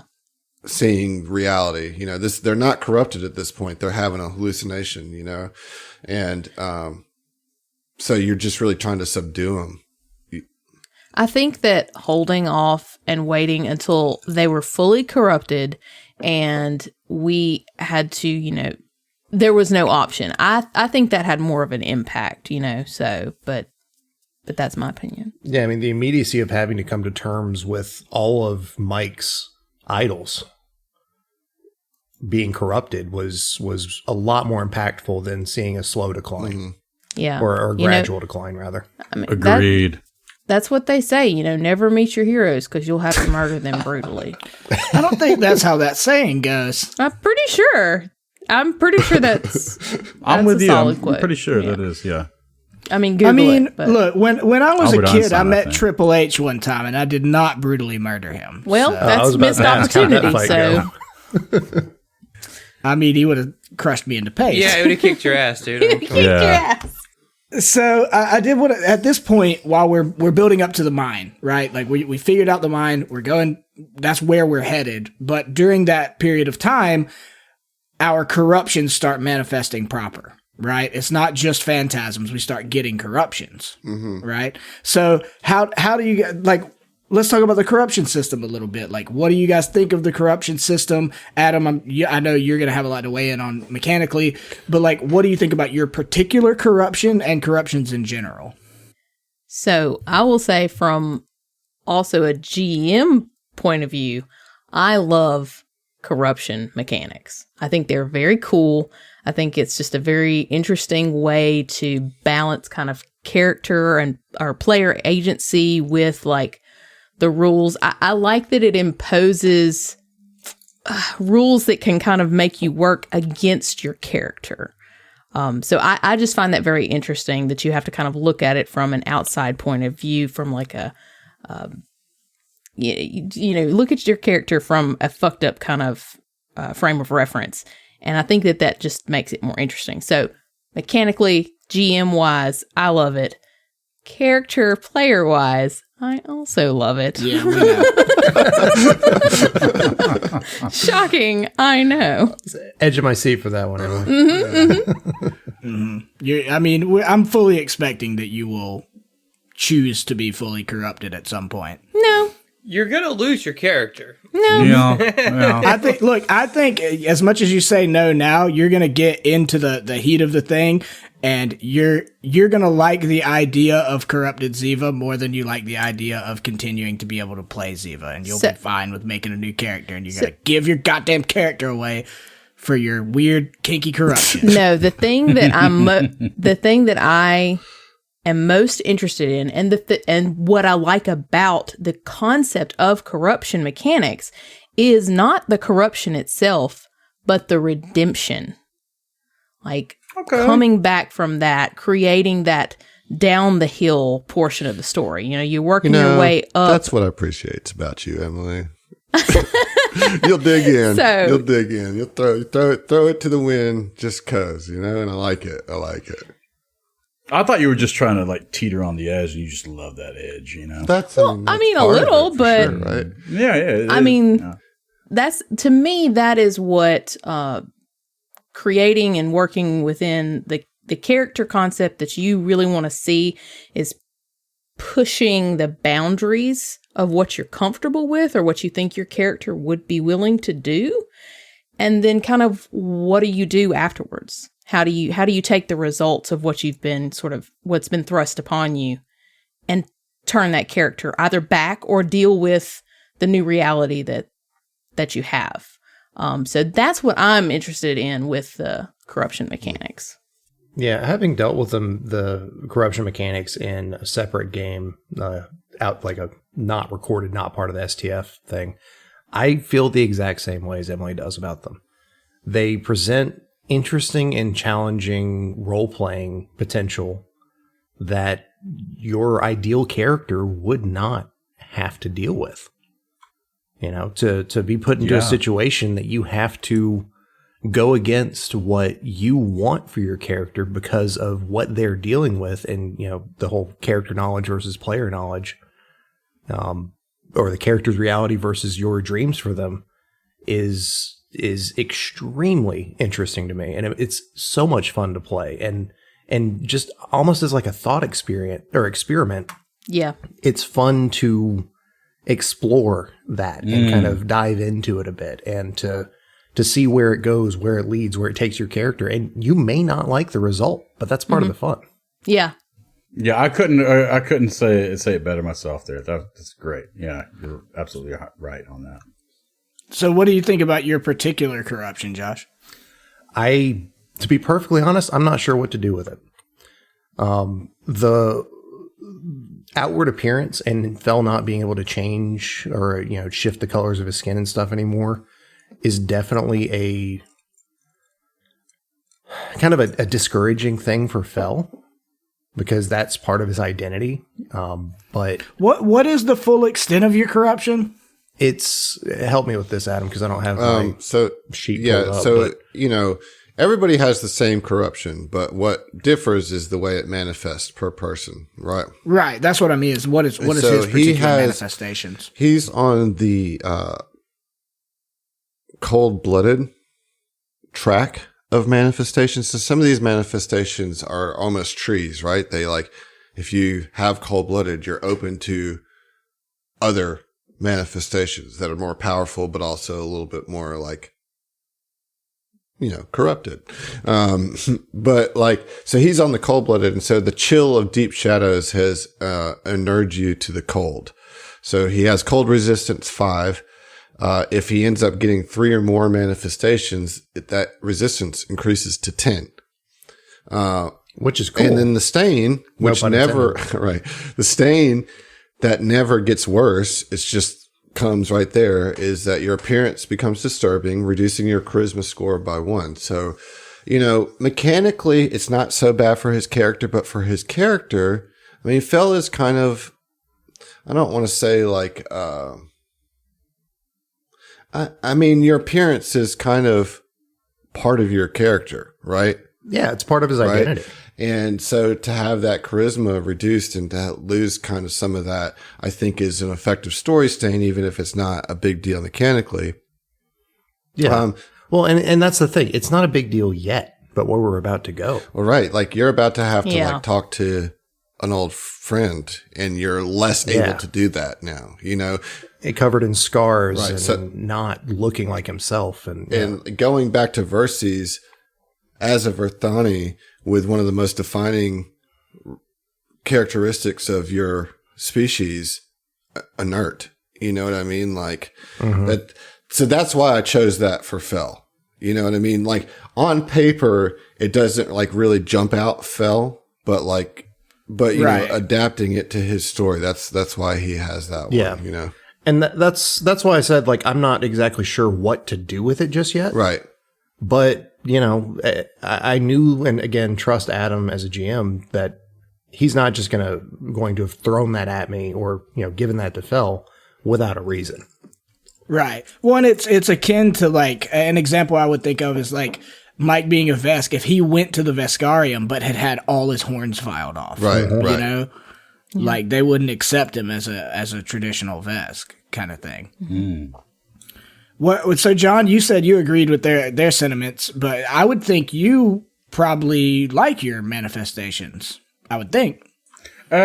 So it's convenient mechanically, but at the same time, it's a bit unique to explore, because just to give a quick reminder of what it is, it's Shadow Cloak, which allows me to hide in dim or darkness. And the stain behind it is have to roll twice for any strength-based check and take the worst result.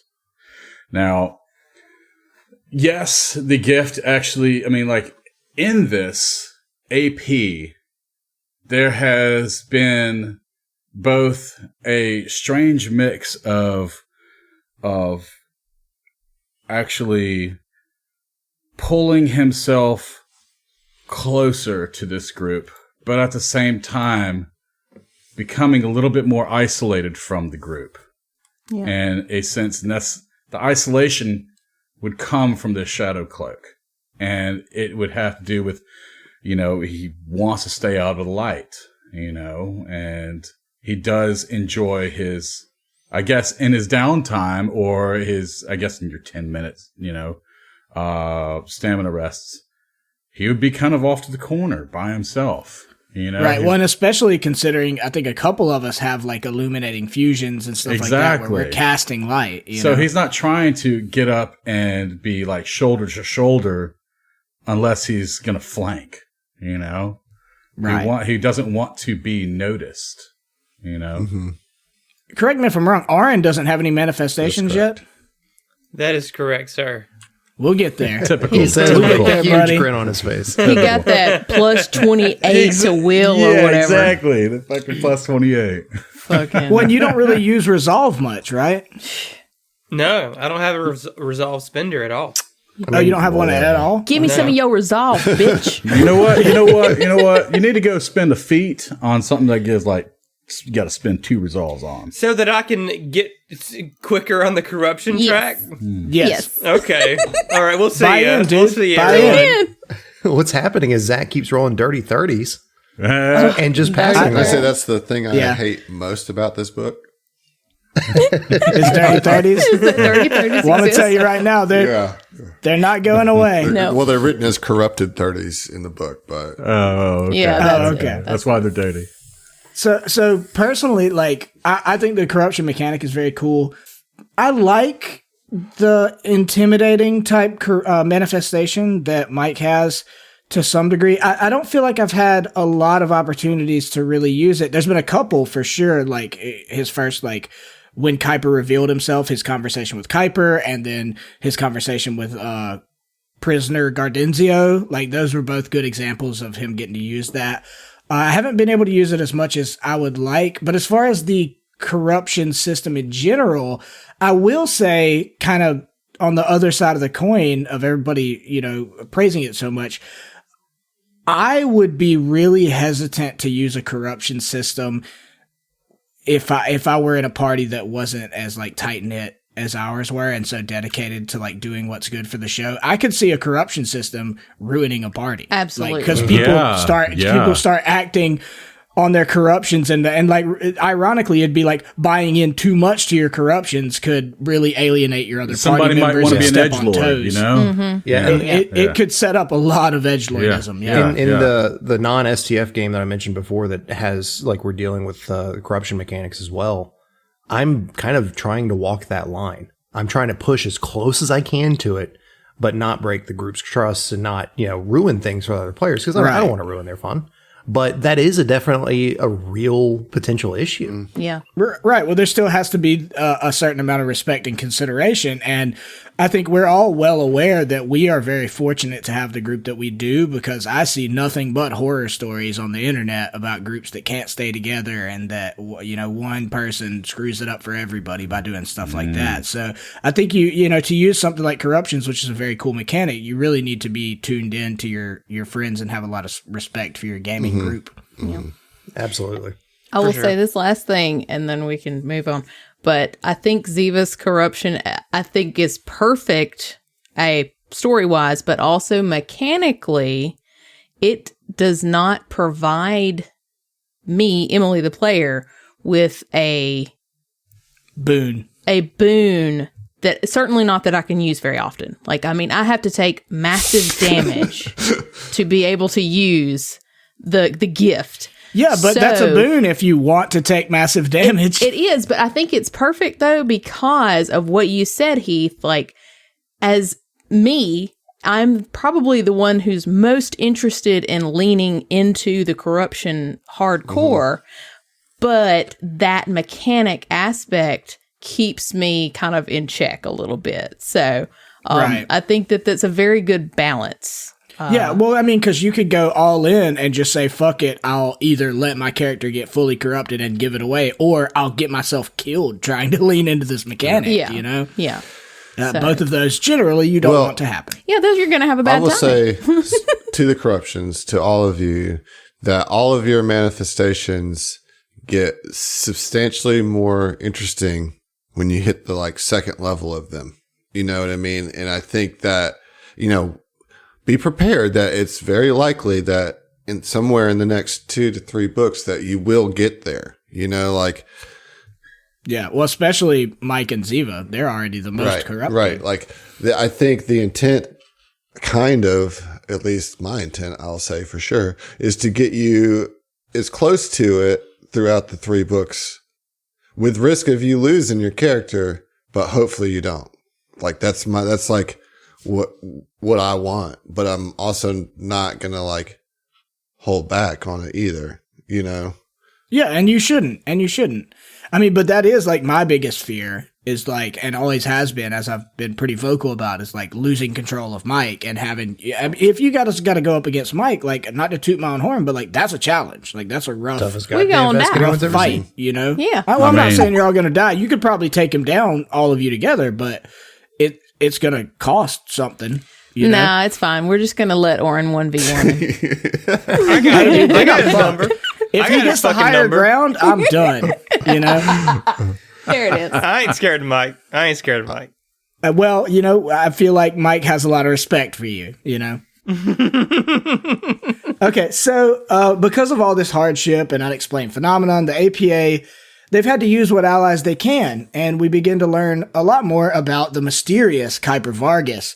So I wanted to take a moment to commend John on creating a truly fantastic character in Kuiper. Thank you. I mean, good job, dude. Bravo. Really. Thank you. So first off, I wanted to say, what did you guys think of Kuiper when you first met him? Kind of a dick. Kind of a dick? Yeah. That's a fair assessment.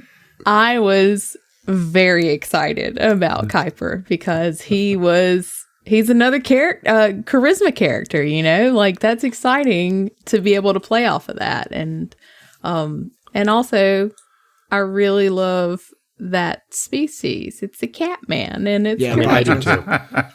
With all the drip that Kuiper has, you ready for a bad Cardi B joke? Mm-hmm. He's a wop. He's a wet ass possum.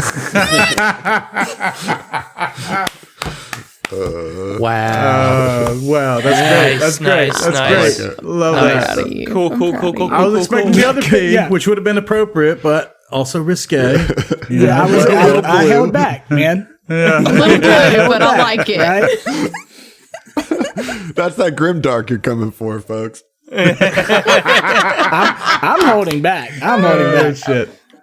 So, John, why don't you give us a very quick breakdown of who Kuiper is, who he was initially portrayed as, and what his actual motives are? Because there's a lot of layers to Kuiper, right? He's like an onion.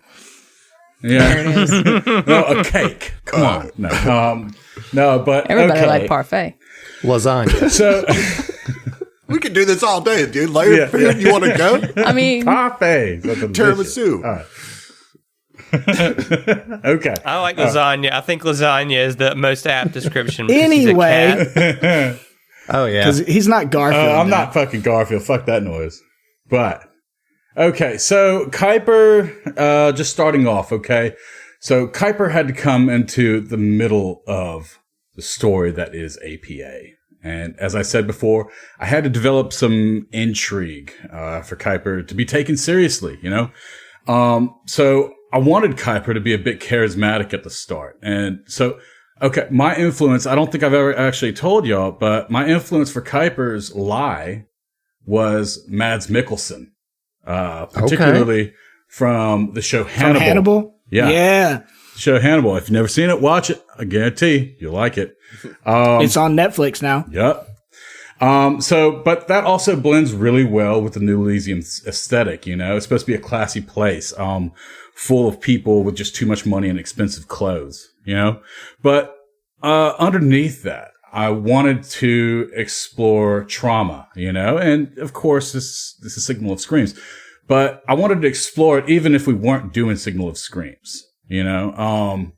And so this gave some fodder for AK to use. I'm sorry, Adam to use. But, you know, and so another thing that I wanted to explore with that though was, masks I can't think of the right word, but yeah, masks. I mean, in the sense of like knowing a person in one way, but, what happens to those around him that he interacts with that, once they see past the mask, you know, like the grand reveal, you know, So there was this like preoccupation of who Kuiper was or who Kuiper is. How does he fit into this whole place? You know, but with the mask pulled back, you know, you have this like gruff but intelligent individual who's now shifted from this Mads Mikkelsen lie to Wagner Moura, the actor who played Pablo Escobar in Narcos, also on Netflix. But he's his own man, you know, his own patra, so to speak. But like he's more than a fly on the wall. Like he still looks at this group through an objective lens, you know. But it's no longer, how does this affect Kuiper? How does this affect me? And more like, how does this affect the group dynamic? So, but his cover story was that he was what exactly? Okay. So, a hospitality specialist from Verces. That's right. Yeah. Thank you. Yes. A hospitality agent or hospitality. Yeah. He worked for the board of tourism industry, and that was. It seemed like it was very appropriate, considering that this was a hotel and had to do with the kind of hotel service industry, and so it was kind of like, well, okay, yeah. I mean, this is a place where those in the know would go and visit and spend a lot of money. You know, this is something that seems pretty interesting. So yeah, and especially with it just reopening and like checking it out. Yeah, exactly. The grand reopening. Yeah. So yeah, I think it was something that I thought was a reasonable cover for Kuiper. You know, I mean, you know, it's not like coming in and say, "Oh yeah, I'm the new janitor." Yeah. Right, sure. Well, with those fancy duds, that wasn't going to be the case. No, fuck sure. no, absolutely not. He's not going to be anywhere near that gala. But then in one of the coolest like RP scenarios we've ever had, I feel, when we get the reveal of what Kuiper really is and what his real motivations are. I mean, we find out like he's this fucking bounty hunter, yeah, right? Yep. Like who's and what is he trying to accomplish? So he is trying to dig up what the fuck is going on with Keon Reese, who only got all he got was just a slip of paper from a dead contact that he managed to fish out. And he wanted to figure out what the hell that was all about. And he was one of these people that, you know, that once he's got a lead, he's got to go after it to the ends. And that's, you know, that this is now his story, you know. It's become something that's like gone way bigger than he thought it did, you know, and now he's just trying to get out with his life. Right. Well, and I've got to commend you. The use of the voice modulator and using two different voices on the character was absolutely fantastic. Yeah. That was a gamble, but I'm glad it paid off. Well, yeah, it absolutely did. Like, it was such a cool surprise that none of us really expected, I don't think. And I've got to say, I don't think Mike much cares for him, but Heath sure does. You know? I like Kuiper too, man. I think it's a great addition to the party. I also like Kuiper. He's been fun. He's been a fun color to paint with. You know what I mean? Like he adds a whole different vibe. You know. I'll tell you, he's a real cool cat. Yes, he is. Going to make me blush. Oh my God. He's sort of a foil to a lot of our personalities, you know? Oren, I think, is the closest, but like a lot of us, like, that's not how we operate, you know? Mm-hmm. So it's really cool having him involved with the party. Yeah. All right. So again, awesome job with Kuiper. I love it. I can't wait to see Kuiper progress more. But let's move on. The next big chunk is the mine, dude. The dungeon. Yeah, one of my favorite dungeons of all time. So, having found out about the mine under New Elysium from fake Gardenzio, we pretty quickly set our sights on finding it, and we find out a guest of New Elysium, Casetha, the Sheeran, turns up dead So we go off grid to fight some moths and their worm babies, which eventually leads us to the entrance of the mine, which, as I said, turns out to be the big dungeon of book 1. And I thought this was a really interesting dungeon with some really cool fights. What do you guys think of the dungeon, man?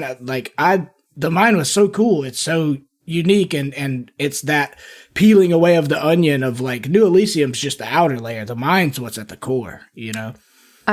I really appreciated the orienteering mechanics that they had in there. Same. I thought that was very It's so cool. much better than slowly moving tokens through a hall. You know what I mean? Like, Yes. it's such a cool way to like, okay, we're still active in the exploration part of the mine, but we're not just like clearing space on a map. You know what I mean? And there's cause and effect to how well we do on that, but it takes like 5 minutes and then we can get to the next room and deal with the room. That's why it's my favorite dungeon, is because it doesn't force you through a bunch of meaningless tunnels, you know, like. Well, Right. it's so much better than moving 5 feet, checking for traps, Yeah. moving 5 Yeah. feet, checking Yep. for traps. Yes. Right. Right. It really doors. does get rid of that tedium, which I think is so cool, but it still provides you with opportunities to do checks and rolls and stuff. And I think I've mentioned before that, like, I was also a really big fan of that system because it also kind of forces like everybody to get involved. Like, Mike is not your skill guy, but Mike had to be rolling the engineering checks because the other people that could do engineering had to be doing skills they were better at than engineering. So I agree wholeheartedly. That was such a cool mechanic. I wish many more dungeons would have mechanics like that instead of, like Josh said, move 5 feet, check for traps. Move 5 feet, check for traps. There was a wide variety of skills that were utilized in it. Yeah, it's like 4 skill checks per, in between each encounter. And like, it mattered. You know, you guys rolled pretty good. You guys did well on the orienteering, which gave you the advantage in every fight. Like, you either come in with an advantage or come in with a disadvantage based on how many of those you pass, you know, and That's so cool. What was it? The big robot? We would have been blinded or something? Yeah, that would have been really bad. Not Horribly bad. Really good. bad. Yeah. Right. Dude, I can't help but think, immediately talking about this, my first thought is like, a dwarf from Pathfinder First Edition would be so excited to do this kind of dungeon. Like, I can use my stone cunning constantly. Oh my god! Right, Yeah. know? Let me just put my hand on this stone. Oh, guy. There's a guy over there. There's a guy. It was Right. Well, but it's one of those like niche abilities or skills that would get brought to the forefront in a situation like that. Right. Yeah. And I thought the encounters in the mine were all... I was on board with everything except the ghosts. The ghosts threw me off a little bit. Like, I get them. Well, get that was it. a trap, right? That was my favorite because I was just getting it done. Well, you were the MVP Yeah, in you that were the fight. only useful entity there. So, thanks. Like, finally, a fight specifically tailored for me. That's like Tom Brady saying, I wasn't really worried about the regular season, but that Super Bowl was really cool. You know? So that brings me to my next point, though. I was going to ask, there were several cool fights in this dungeon, and the mining robot being a standout, the shadow baby at the end being a standout. And Adam and I already talked a little bit about the shadow baby, which has a name that I've already forgotten. Velstrak. Cantor Velstrak. Yeah. It's a Velstrak is like a type wow. of creature, and this was a Cantor variation. Right. So we already talked a little bit about that and the unleashed spirit of Gardenzio, which was actually technically a trap. But that wasn't all the fights that were in the mine. But I was going to ask, what were your favorite fights in the mine? Mining robot and the ghosts. 100%. Mining robot was my favorite for sure. I'm gonna say mining robot. Yeah. Mining robot. Was there a name other than mining Yeah, robot? it's a mining robot. Yeah. You must have missed the part where I said other than. Yeah, Got him. Oh, I figured What I I'd just really say liked it a little about it- different. It might count. No, that's what it is. It was a mining robot. It's just mining robot. What was so interesting about the mining robot was the limitations that it hindered on the party, with the various reductions that were put there. But I've always been an avid fan of the whole limitations birth creativity, you know? And absolutely. I think we were able to, trying to establish what was effective versus what was not effective. And I remember like trying to think of like, okay, well, let's look at, is there any like design flaws? Is there any kind of like, engineering checks or something like to like check the stability of the rocks, the caverns, Can we get this to where it's much more manageable? Can I use my dwarven stone gun? So, you want to know why this thing was even operating? Yeah. Yeah, absolutely. It's been there for a while, right? Like that's the... Yeah. Right. Decades. So you remember when you heard the door close on you? Like when you came in the mine, right? Yeah. That was the shadow baby. Closed the door and tracked you through the entire dungeon. And then he got ahead of you while you guys were fighting the worm, and he turned the machine on. And was able to even reprogram it to attack carbon-based life forms. Like he basically took off the clutch, that was keeping it from attacking anything but rock, I'm so glad we punched that baby. He overrode the Isaac Asimov first rule of robotics or whatever. Well, I also liked the Velstrak fight. Same. I enjoyed it. It had for me, it was fun and interesting trying to keep Fel shit together. It was fun playing that for me. It was a lot of fun playing that.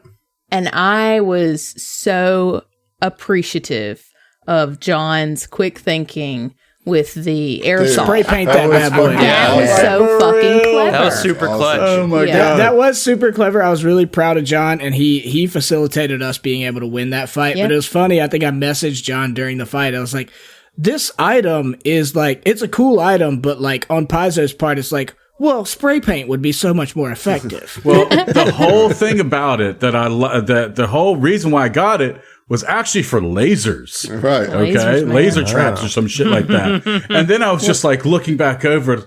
Oh my God. Oh my God. Yeah, he wanted to use it and do the Catherine Zeta-Jones. That's clutch because Yeah. it had that strong invisibility, Without that, it could have gotten really nasty. It could have. And because I believe, let's see here. Yeah, it acts as greater invisibility, which he can attack and not become invisible, or uninvisible, right? Like a real dick. But even though I had the aerosol spray, it would not have been feasible to do it without the true sight ability that I have from the Yeah, you had to see where he Yeah. was. You were able to see where he was and hit him without having to find him, and that's that. Yeah. Yeah, without it, you could just be spraying aerosol wherever and missing every time, Just and wasting putting your turn. holes in the ozone. Yeah, I honestly think that whole thing was my favorite fight. Well, and you pinned him down because I didn't want to step away and provoke an opportunity attack, Right. And so you just had to stay there and get punched to death. To death. Break his baby arm. Baby arm. Baby punched his arm into nothingness. I'll whip a baby's ass, dude. I'll wreck a baby, dude. I'm a giant vest. But that said, Well, the baby tried to grow 3 sizes that day. Yep. And, Grinch on got us. wrecked on that this as well. is the true horror of Baby's Day Out, I think. This is it. Yes. This is it. but that baby had a bad day out. Yep. He had several good days out, and then he had a real bad Y'all day are out. killing me. Right? Well, Oh my he had God. a lot of fun on his day out. Now he's baby's. But Baby one thing stayed to in. remember Yeah. is that he actually got away from that fight. You didn't kill him. Oh He shit! sure did. Ain't That's never right. gonna keep baby down. He Oh my God. Okay. You don't put baby in a corner. Yeah, I was about to say nobody damn puts it. baby in a corner. Move us along, Heath. Wow. There's just too many. No. There's too many. No, I'm not gonna do it. I'm not gonna do it. No, I will say that was actually not my favorite fight. Going back to the mining robot, that was my favorite fight. But I do think it's for personal reasons. And ironically, that was the fight that I was the closest to going down. Right, that was the most dangerous fight for Mike. But as much as I like to stomp people in fights, like I love close, hard combats like that, where you have to, every turn matters, everything that you do matters. And again, back to the point of Aaron and Mike bonding over the Gardenzio experience, this really like even more bonded them. And I don't think there'll be anything that could happen that would make Aaron and Mike not be friends at this point, because of the awesome mechanical interplay between Mike bodyguarding and you know, giving us the space to get in, and Aaron being able to heal him on the fly as he's about to go down. Like, that was such a cool, like, sometimes the mechanics, a lot of people aren't like combat people, and I totally understand that. I am. And I am, because those moments where combat dictates a narrative in such a way, and like personal relationships in such a way, elevates and makes you bond in real ways. And Ziva had that moment in the Worms fight where she like took the hit so she could blast everybody with healing, you know, and like was able to use her corruption. Right. She played like a vanguard. Yeah. she's a corruption vanguard now. Just gonna. We've been telling her to take a soldier level forever. She's going to take a vanguard dip instead. Just a random vanguard dip. I decided. With your Trash constitution? Yeah. I got a shield. I can convert my corruption into moving energy now. So, pow. Yeah. Owie. So, I mean, we also had the trap, the Gardenzio spirit trap or whatever, which I think was really frustrating for all of us not named Aaron. Exactly. Yeah, There it is. Definitely. I had a great time. I just want to say, I bet you did. I really, really enjoyed the fight. My shoulders 10 out of 10. were hurting from carrying the Carrying. team out. Oh, man. That Now you bad know how I backache. feel almost all the time. But no, I mean, I did think that was very cool, because that trap wasn't designed to be Gardenzio, because we created Gardenzio, right? It was very cool of Adam to flavor it in that way. And I think I mentioned on the last Tom Talks that I felt a little bit bad. I wish I could have interplayed a little bit more with the spirit of Gardenzio thing. But I also was kind of paralyzed by, like, I can't do anything mechanically, but also, well, what can I say to this spirit to like change it or you know, Like you just had to like anything. endure it, basically, you know.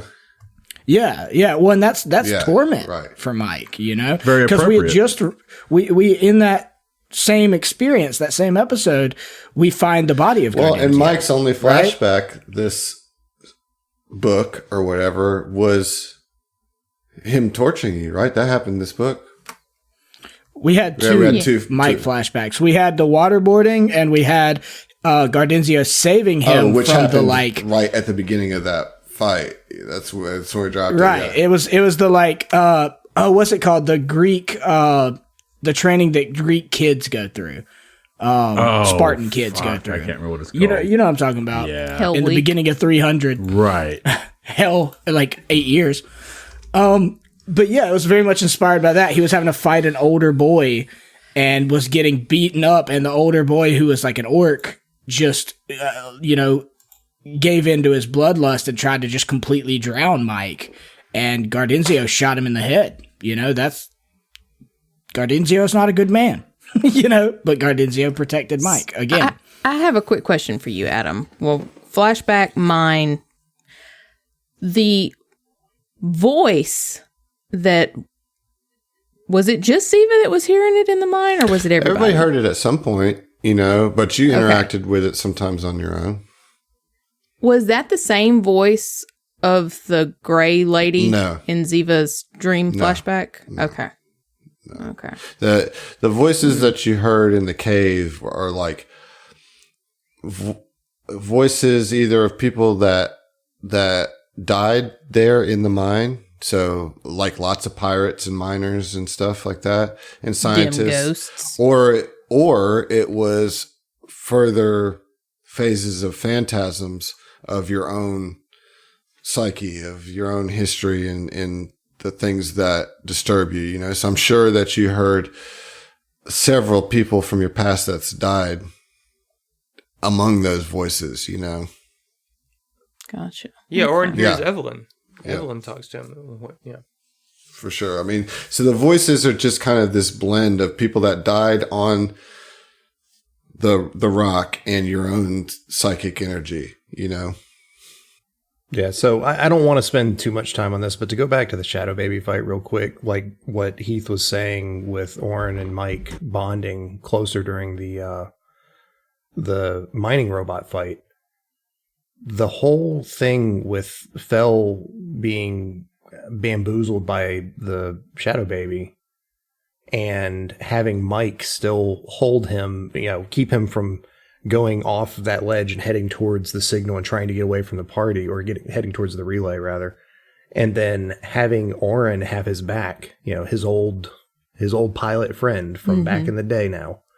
That was huge for Fel with character development or relationship building or solidifying with specifically those two characters.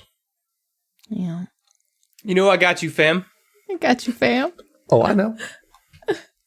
Fail, fam. No, yeah, I mean, on a meta level, I really feel like this whole AP, for me in particular, is going to revolve around Orin trying to keep everybody alive and sane, and it's going to be a challenge. It's for sure, but I think it's an interesting arc for my character. It definitely is. And I mean, I see that for your character too, Zach. We've talked about that a little bit, but we've also, one thing just to add to that, which we've also talked about, is that while you're trying to protect the sanity of all of your compadres, you're also going to have to be fighting for your own well-being too. Like you are not excluded from the dangers of the corruption, even though it hasn't fully sunk its teeth at you. Manifested. Right. It hasn't manifested yet. Yeah. I've got it on my character sheet on Hero Lab. It says that I have shadow corruption, but it's just not. Just hasn't shown its face. Haven't progressed yet. enough for a manifestation. Yeah. You're just latent. Yeah. It's gonna happen eventually, and it's gonna suck. I'm sure. Probably worse than anybody else has it, because that's how Adam rolls.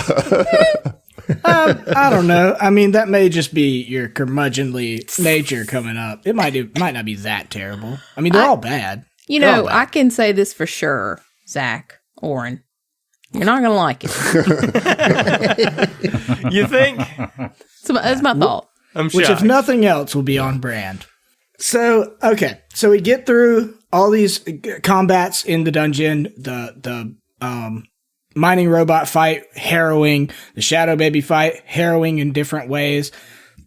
I loved the whole dynamic of like Mike having Fel by the belt, She's like, oh no, you don't. That was cute. But we get through all that, and basically we get to the end of the dungeon, and there is, what was it? Like was it a skeletal hand? Is that? Okay. I was like, am I misremembering that? But that is where we think the signal is coming from, right? And we find out that is not the case. That it's just been rerouted, and we find that out by destroying it. Yeah, we like shoot up the skeletal hand, pretty much. Just lined up and open fire, like a French execution squad or something. I mean, just yeah. Right. And Fel had, I will say, we haven't talked at all about the fact that Fel had been for so long trying to hack into computers and stuff at New Elysium and find the source of this signal, right? And he finally got us there. And that's like part of the frustration, is that we finally get there and it's like, oh no, this isn't it. Yep. Like we just did all these fights and this isn't even where we actually need to go. But we had to get here to find out where the next step is. Yeah, Princess is in another castle. Yeah, the absolutely. princess is in another castle. I mean, that's true to an extent, but one thing that you did find is that's where the thinny is for all you Stephen King fans, right? Like that's where the thin spot between the planes. Yeah. That's not important, That's not important. Can you tell us what the hell that was? Not the rerouter, but the hand, that whole little crater area. Like, what the fuck was that? No. I didn't know if we were past that. Okay. No Definitely comment. not. No, I'm sorry. Keep going. Move on. Neat. So, and my memory is always fuzzy on this because I'm not a skill person in this game. So we find out that that's not where the signal's originating from. but then how do we pick up that it's back at New Elysium? If I remember correctly, we destroyed that relay. And because of that, the signal was then broadcasting from its source. Right. Yeah. Yeah. So we tracked it on comm units through the app. The same way we've been tracking the signal up until that point, or tracking to the relay. Once the relay was gone, the beacon or the waypoint, I guess, changed to the actual and it just source. like updated on your equipment or whatever. Is this a computer? Well, look, man. Mike and Heath are very dissimilar in many physical ways, but they're not that dissimilar in other ways. You know, I'm not great with computers. The fact that I can do this podcast with you guys is a real triumph. It's a real for me. challenge. Miracle. us. Hey, I even edited some of my own episodes. Get out of here. I'm learning, if nothing else, right? So we head back to New Elysium proper to try and find the source of this signal yet again. But while we've been away, things have sure gone sideways. So I had always had the concern that anyone we befriended in this campaign, and this is part of the like meta knowledge and the player knowledge thing, like going into a horror campaign, I always thought like, all right, anybody that we like, well, that's going to be a knife to stab us in the back, right?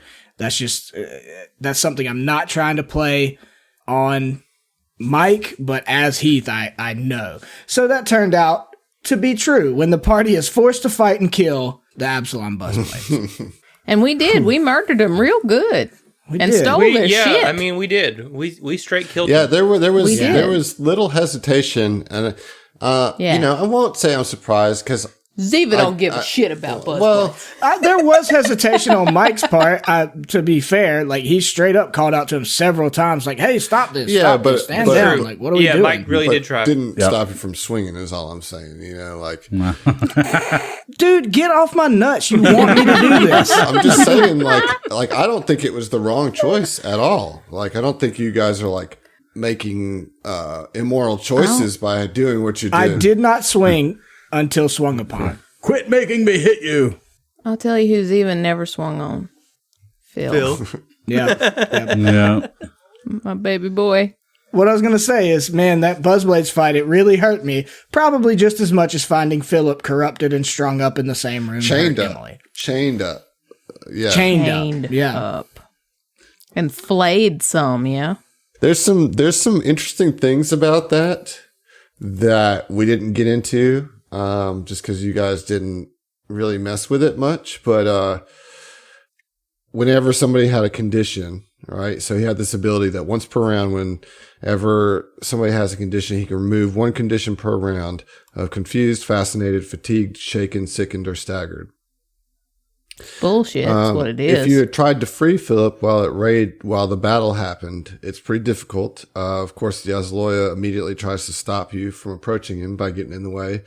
But releasing him from the chains that restrain one of his limbs requires a full action and a successful DC 21 straight strength check. Not even athletics, just like straight strength. This must be done 4 times to completely free him, whereupon he slimps to the ground and continues to inspire the Buzzblades. Any attempt to deal damage to the chains damages Philip instead. However, he reacts to this pain as if it were pleasure. He and the chains have an AC of 5 and 25 hit points. So, like, break it. If you, like, try to cut the chains off of him, you kill him. Yeah. You'll kill Yeah. him. Wow. I mean, that tracks. Well, thankfully, he's still alive. Yeah. He just Well- totally fucking alive. popped. He just folded himself in like That immediately made me pieces think and- of like Rick Sanchez, where it's just like, Jerry, fold yourself 12 times. That's basically what happened. It's like Shadow Phil. Little did we know he's just a self-origami master. God. So, yeah. Yeah, you know, the Buzzblades, it's a thing that, like, I wish it's kind of the limitations of playing a tabletop role playing versus like setting this up as a movie is the impact of them being fully corrupted is not such a surprise, right? And like having to fight, you easily get into like, okay, well, I knew this was coming. We're in the mode of now we got to kill the Buzzblades, but you know, I wish that there had been like a little bit more like drama with it. But I get why there wasn't, because it was so clear by that point that like everything is fucked. You know what I mean? And if they are like showing those telltale signs of being fully corrupted, they might as well be zombies. You know, you got to put them down. You know, and we did because we're good people. Good people. Well, I do think, you know, at least there was the drama of like that was kind of a turning point with Mike, because Mike, we haven't even mentioned it in this episode, but we had the combat with some of the guests, and Mike had really snapped on everybody and been like, you just murdered these people. They didn't stand a chance against you, and got mad at you, called you all murderers. Mm-hmm. And this fight makes Mike realize like there's no saving these people, you know, like there's nothing we can do for them, especially since the first thing that happened when we walked in the room, and I do think there's a lot of drama in this act, is that they fucking murdered the one doctor who Mike thought could have helped. Mm-hmm. Yeah. Mm-hmm. That was the beginning of the fight. One they of murdered two the people doctor. on the whole resort that was never corrupted. And Vorlin was the other. Yep. Oof. And we let both of them die. Well, I don't know that we necessarily could have not let them die. Yeah, there's no, I mean, when it's presented to you as you walk in the room and she is murdered, like, I mean, what's the step in between that we take to stop it, you know? I want to give props to Heath for the that encounter with the Reptoid and the, at that point, lesser corrupted people, or they were corrupted, but, you know, the encounter that he mentioned before, we didn't know how far gone everything was or what have you. Props to you, dude, for that whole spiel. It was absolutely excellent.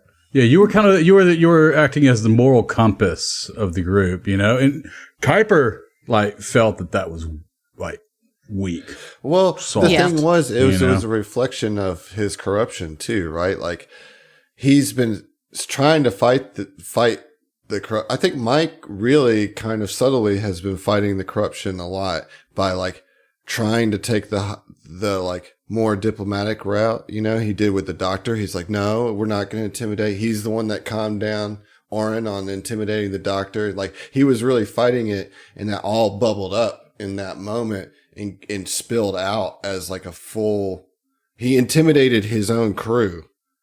That's the corruption of it, right? Like he was doing it for good reasons, but like that manifestation didn't fully spill out until it was turned on his own people. You know what I mean? Like, yeah, right. No. Well, and I think that's a really interesting way for that thread to unspool, you know, because just in terms of my gameplay experience in this whole thing and my manifestation, the whole intimidation thing, I will say, like, I found it very difficult sometimes to find ways to do it because your boy Oren was so opposed to everything we were doing and ever coming to this place and so suspicious of everyone that he was really doing a lot of intimidating early on. And like, it's kind of like we talked about earlier, like, I don't want to push something so far that like it makes the group uncomfortable or the listeners uncomfortable. So I didn't want to like double down and like, you intimidated, so I'm going to intimidate harder. You know? Horrible cop. So like, yeah, I mean, it kind of pushed me in a position of like, ironically though, my manifestation is intimidation based because Oren's kind of beating me to the punch because he just like so fervently disapproves of like everything that's going on here that for a while he had to hold that manifestation back, like Adam said, and kind of be the good cop to Oren's bad cop until it did kind of explode over something that we did, not what others did. Mm-hmm. But yeah, for you as a player, extremely well played, well role played. Like just hats off to you, bud. Thanks. I'm glad you're saying that because I felt like I hurt your feelings worse than you anyone. hurt Fell's feelings. Mike hurt Fell's feelings. I was loving it. That's that type of encounter or that type of situation is why I play these games. Yeah. Sure. Well, I'm glad you liked it so much. And I do think it was like a big deal, but it also put some hypocrisy on the guilt plate that Mike already has. Cause once we kill the Buzzblades, he's like, you know, he has to apologize. Like, I'm sorry. Like, you know, now I see that there was nothing to be done. And I just like, you know, kind of alienated myself from the whole party by trying to take this high road. And then I do the exact same thing. And Oren is just like, So vindicated. Like bro. Oren and Ziva just kind of like vindicated. nod at each other, like, Yeah, well, it's a real good thing that Oren and Mike have bonded so much recently, right? It's been an interesting development throughout the whole thing, that's for sure. Like, and that's really what you want Horror to do in this particular case anyway, is to like really shake up the party dynamics, but also make them, you know, I think Zach, you mentioned it earlier, that shared trauma really it tests the boundaries of a relationship, but if you get through it, then it's like bonds it even further, you know?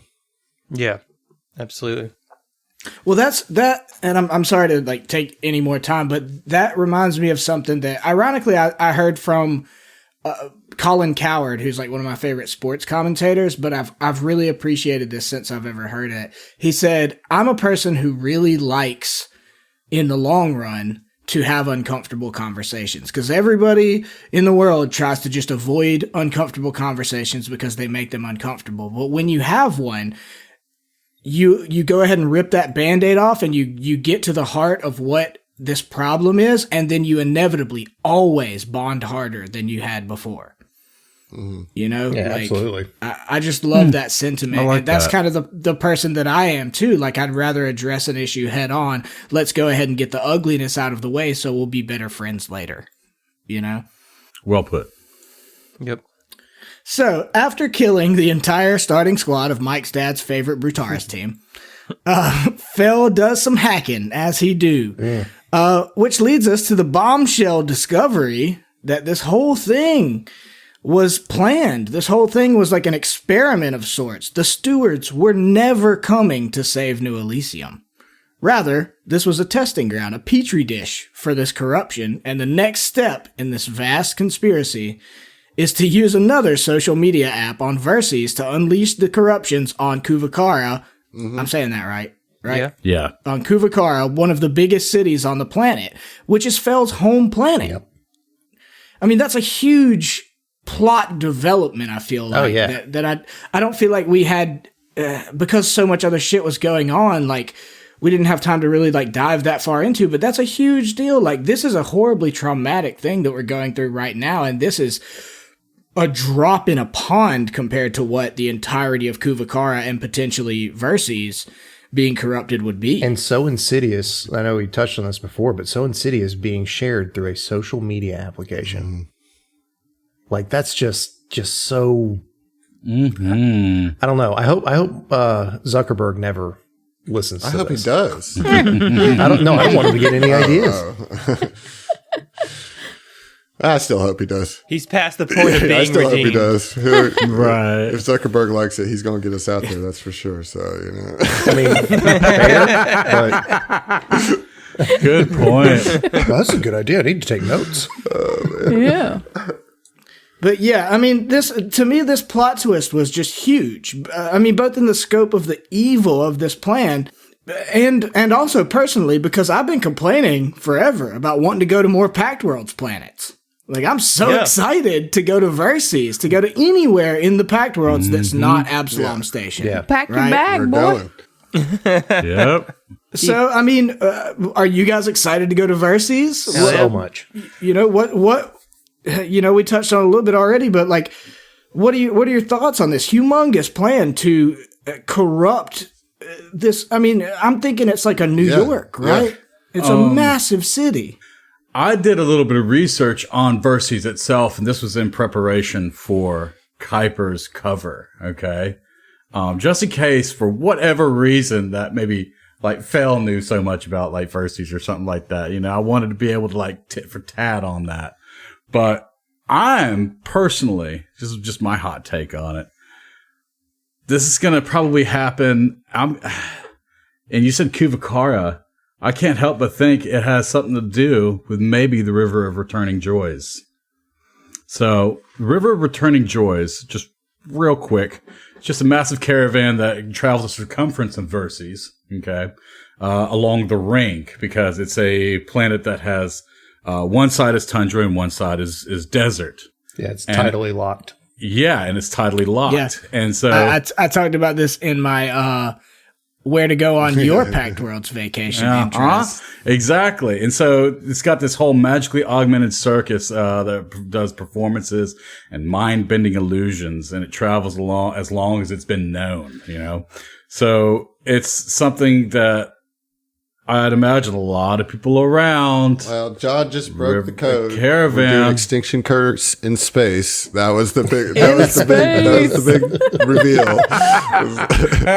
Oh yeah, because it's traveling caravans. Thanks, and stuff. John. Yeah. We're doing. Classic STF pivot, dude. Yep, there we go. We're coming for you, Min Max. But it's an AP planned pivot. We're coming for you. Hey, we're not at all. Don't We're worry. not. We're not. We would never call ourselves a rules podcast. We shouldn't. So we definitely shouldn't, even if we wanted to. So we discover where the signal of screams is leading us next. But at this point, we're by no means out of the woods. The corruption has become rampant. It's spread all over New Elysium, as we've seen with the Buzzblades, and we can only assume that everyone else here is already corrupted. Literally everyone. And we've still got to get to the Epic Tracer and escape this resort to be able to even get to Verces. So on the way, we run into our good buddy Kane Zaffel, which begins one of the coolest fights I could have hoped for with him. I don't know how you guys feel about it, but the Kane fight and the escape from the hordes of corrupted guests was just intense. Mm-hmm. Extremely intense. Yes. Very much so. A lot of fun. A whole lot of pressure put on our Definitely. party. It's funny too, because like, you know, a part of doing the podcast thing digitally like we do is like we're messaging each other behind the scenes a little bit, you know, try not to metagame too much, but like to plan and talk about like what do we think. And as much as like Mike rounded that corner and saw Kane and got the big grin on his face, like I had messaged the party. They were talking about, like, somebody had said something along the lines of, we need to just scoot, just run, even if we see him. And I was like, I am killing Kane Zaffel. Yeah, I think that was me saying, like, you know, running is an option. Like, we should just go. run. Like, yeah, but we got to stop if we see that bitch. You did stop and fight him, and you handled Kane pretty well, I thought, you know. I fucked Kane Zaffel up, dude. But Well, it was such a cool fight though, because like there was the element of like all the melee people were specifically using swords. Everybody was jump jetting around. Like, you know, it was like a very vertical fight. And then as the fight went on, we'd get 3 or 4 more corrupted guests coming out until it turned into like a zombie style fight. And if it wasn't for the quick thinking of Kuiper, coupled with the actions of Mike, like we wouldn't have gotten everyone away and gotten them out of the danger of this horde, right? I mean, Mike had to use his intimidate once again to kind of yell at the captain and be like, get the fuck out of here. Like, what are you doing? Leave. Yeah. Like, even if I've got to die for it, leave. And like you said, Kuiper coming in clutch with another super appropriate item. yeah. Yeah. Well, he's a tech guy. Yeah, I mean, not tech guy, a gearhead. You know, he's a gadget. He's Yeah, like gadget Inspector dude. fucking Well, but Gadget. it was like a seed. It was like a druid Like thing, John right? is just like, all right. I'm like, John, it's your turn. He's like, okay. Well, I have cover seed, and all of us are like, what the fuck is that even? You know? And he's like, oh, it's just the perfect thing that we need right now that I just have in my pocket. I'm just going to chew it up real quick and spit it out. And I'm going to create a hedge between us and the zombies. And we're just going to go. How's that sound? boom, there you go. In my head, I'm like, you mean like a bush? Like a head, like a bush. Like, I don't think that's going to stop them. But it did Just little. slow No, them down, what's funny know? is the like behind the scenes kind of thing. I was messaging with John because he had the seed, and I was like, you know, we've got to get everybody out of here, but me and you are going to have to be the back line to like do something to stop this wave, right? And I had already had a few beers in the episode because it was very intense, and I even messaged John. I was like, you motherfucker, you planned this the whole time, because I was convinced that John was going to sacrifice Kuiper and have him die for the entire party. Yeah. And was just going to make another new character. And so you can't keep doing this, dude. You can't keep fucking doing this.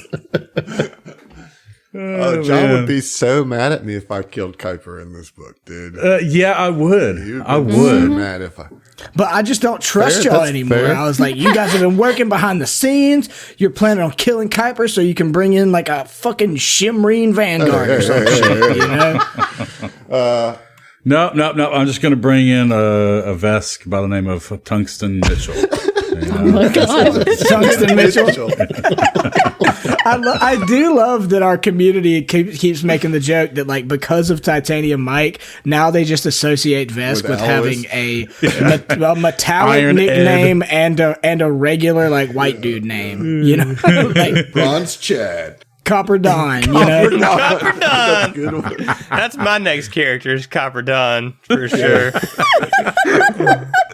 Was it like Nickel Dave or something like Dave, that? Nickel Dave. Nickel Day. If the next time I get the chance to do like a one shot as a player, I'll make Copper Don.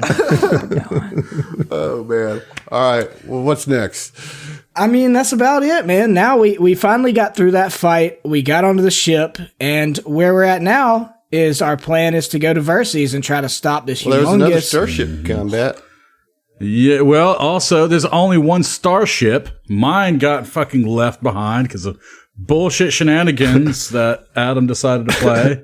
Man, you're on the Epic Tracer now, bro. Don't worry about it. I promise you, the Tracer's much nicer than your ship was. Yeah. That was It's my way baby, nicer. okay? It was named the Cazador. Well, I think you should understand. We kill babies. So, Okay, all right, Well, fine. no, we punch babies. We didn't kill any babies. Baby you know what? got That's away. true.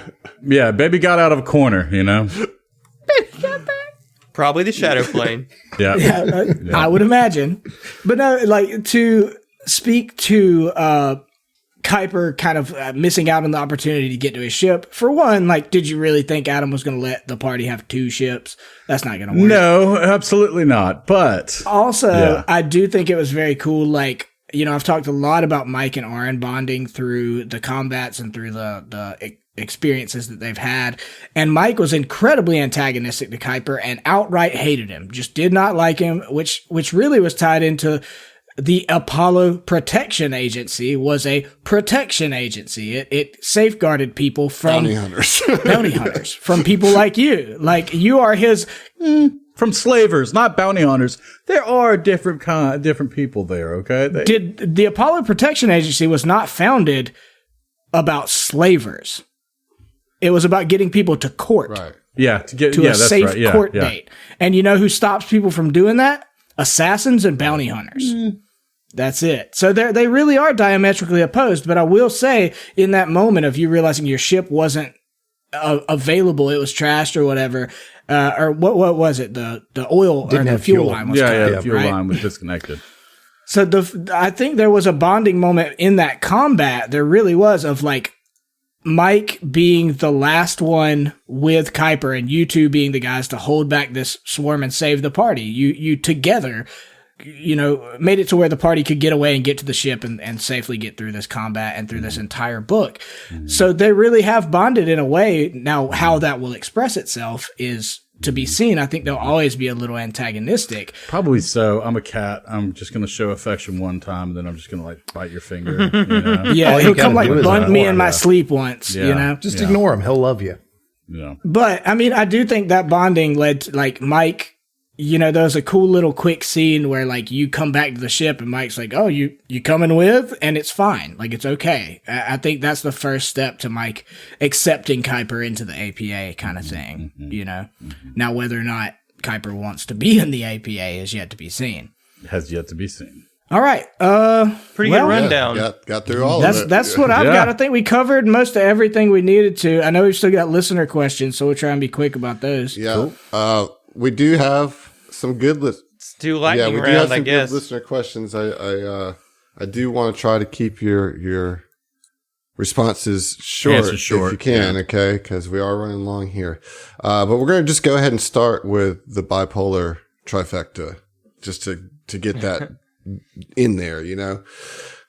When is he going to become the tripolar Pop-Tart? It's always three questions. It's got to evolve. Okay, so first question is, has this campaign had any adverse effects to you personally in real life yet? Like, are you wary of real babies now?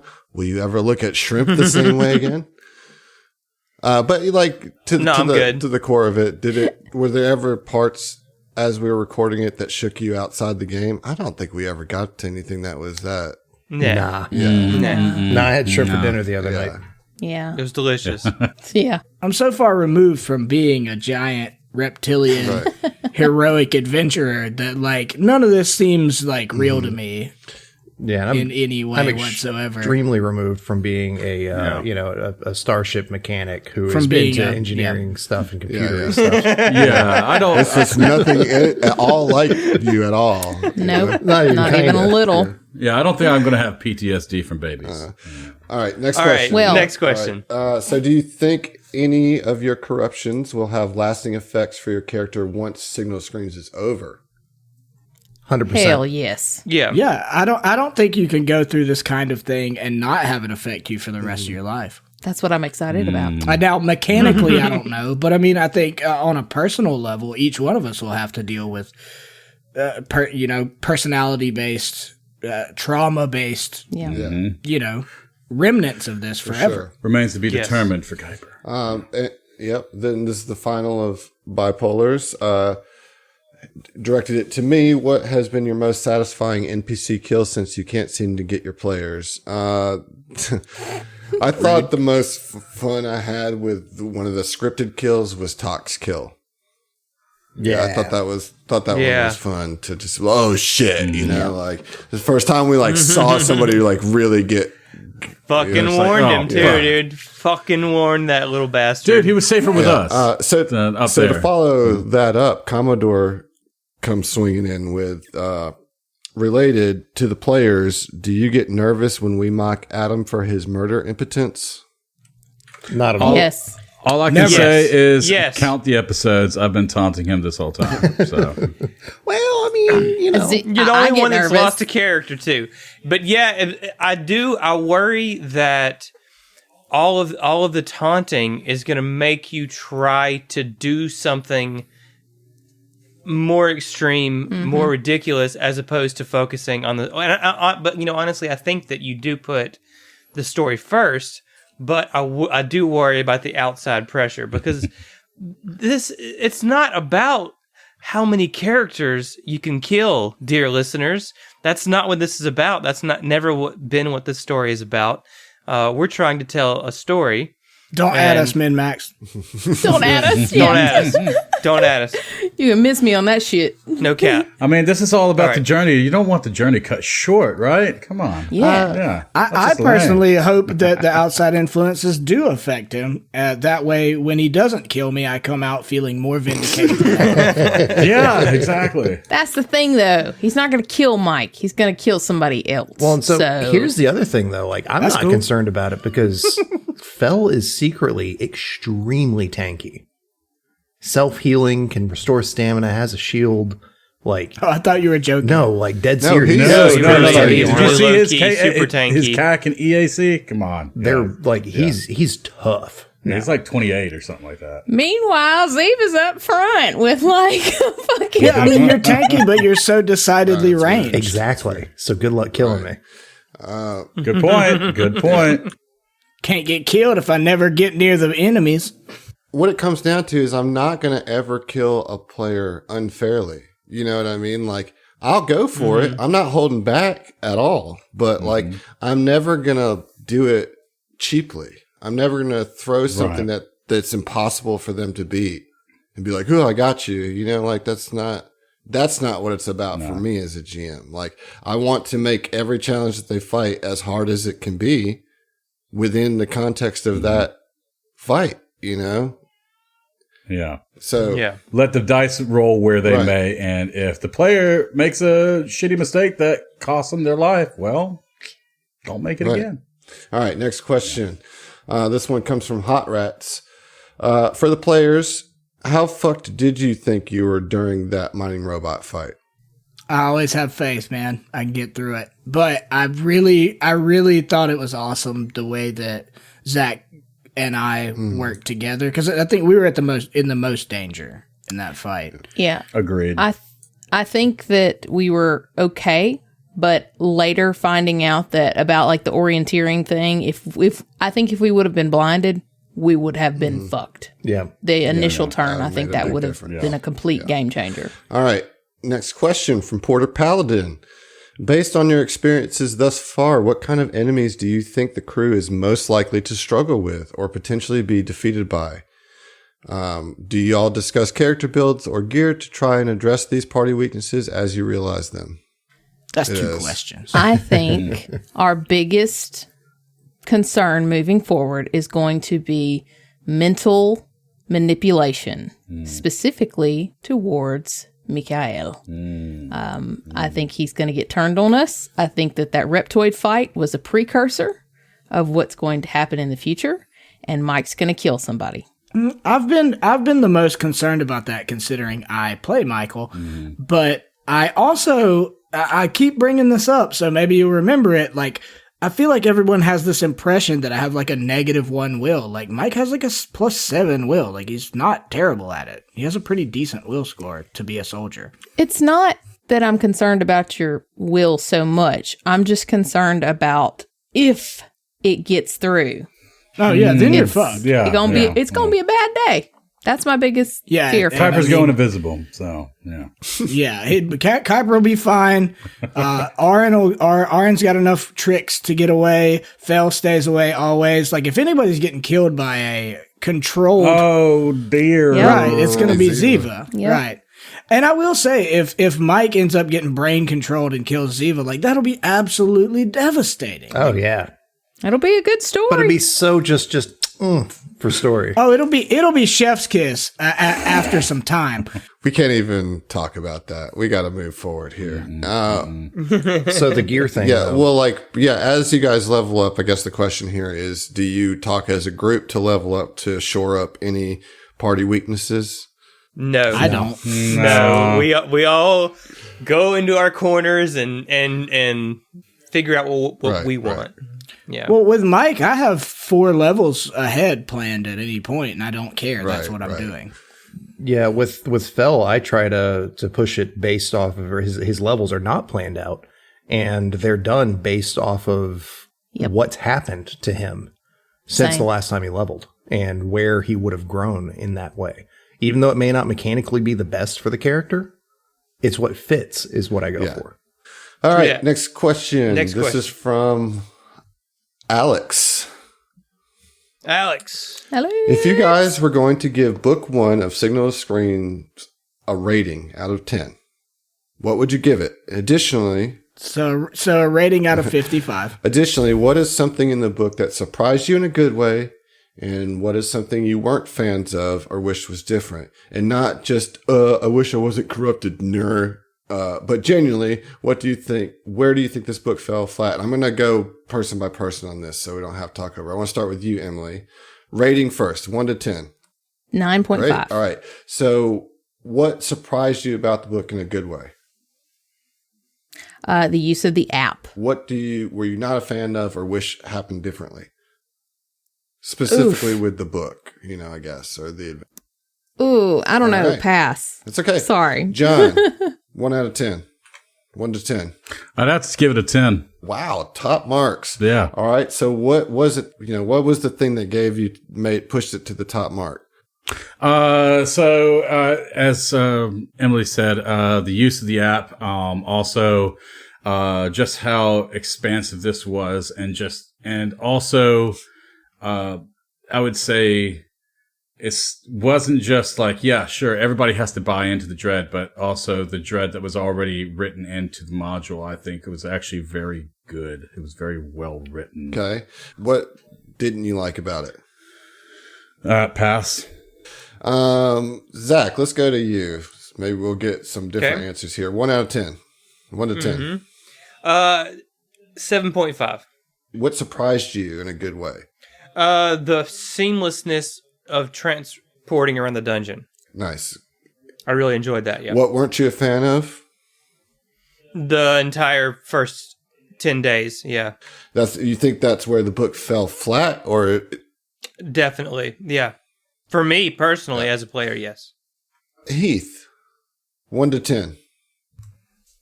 48 out of 55. So a B. Yeah. All right. 87. What surprised you in a good way?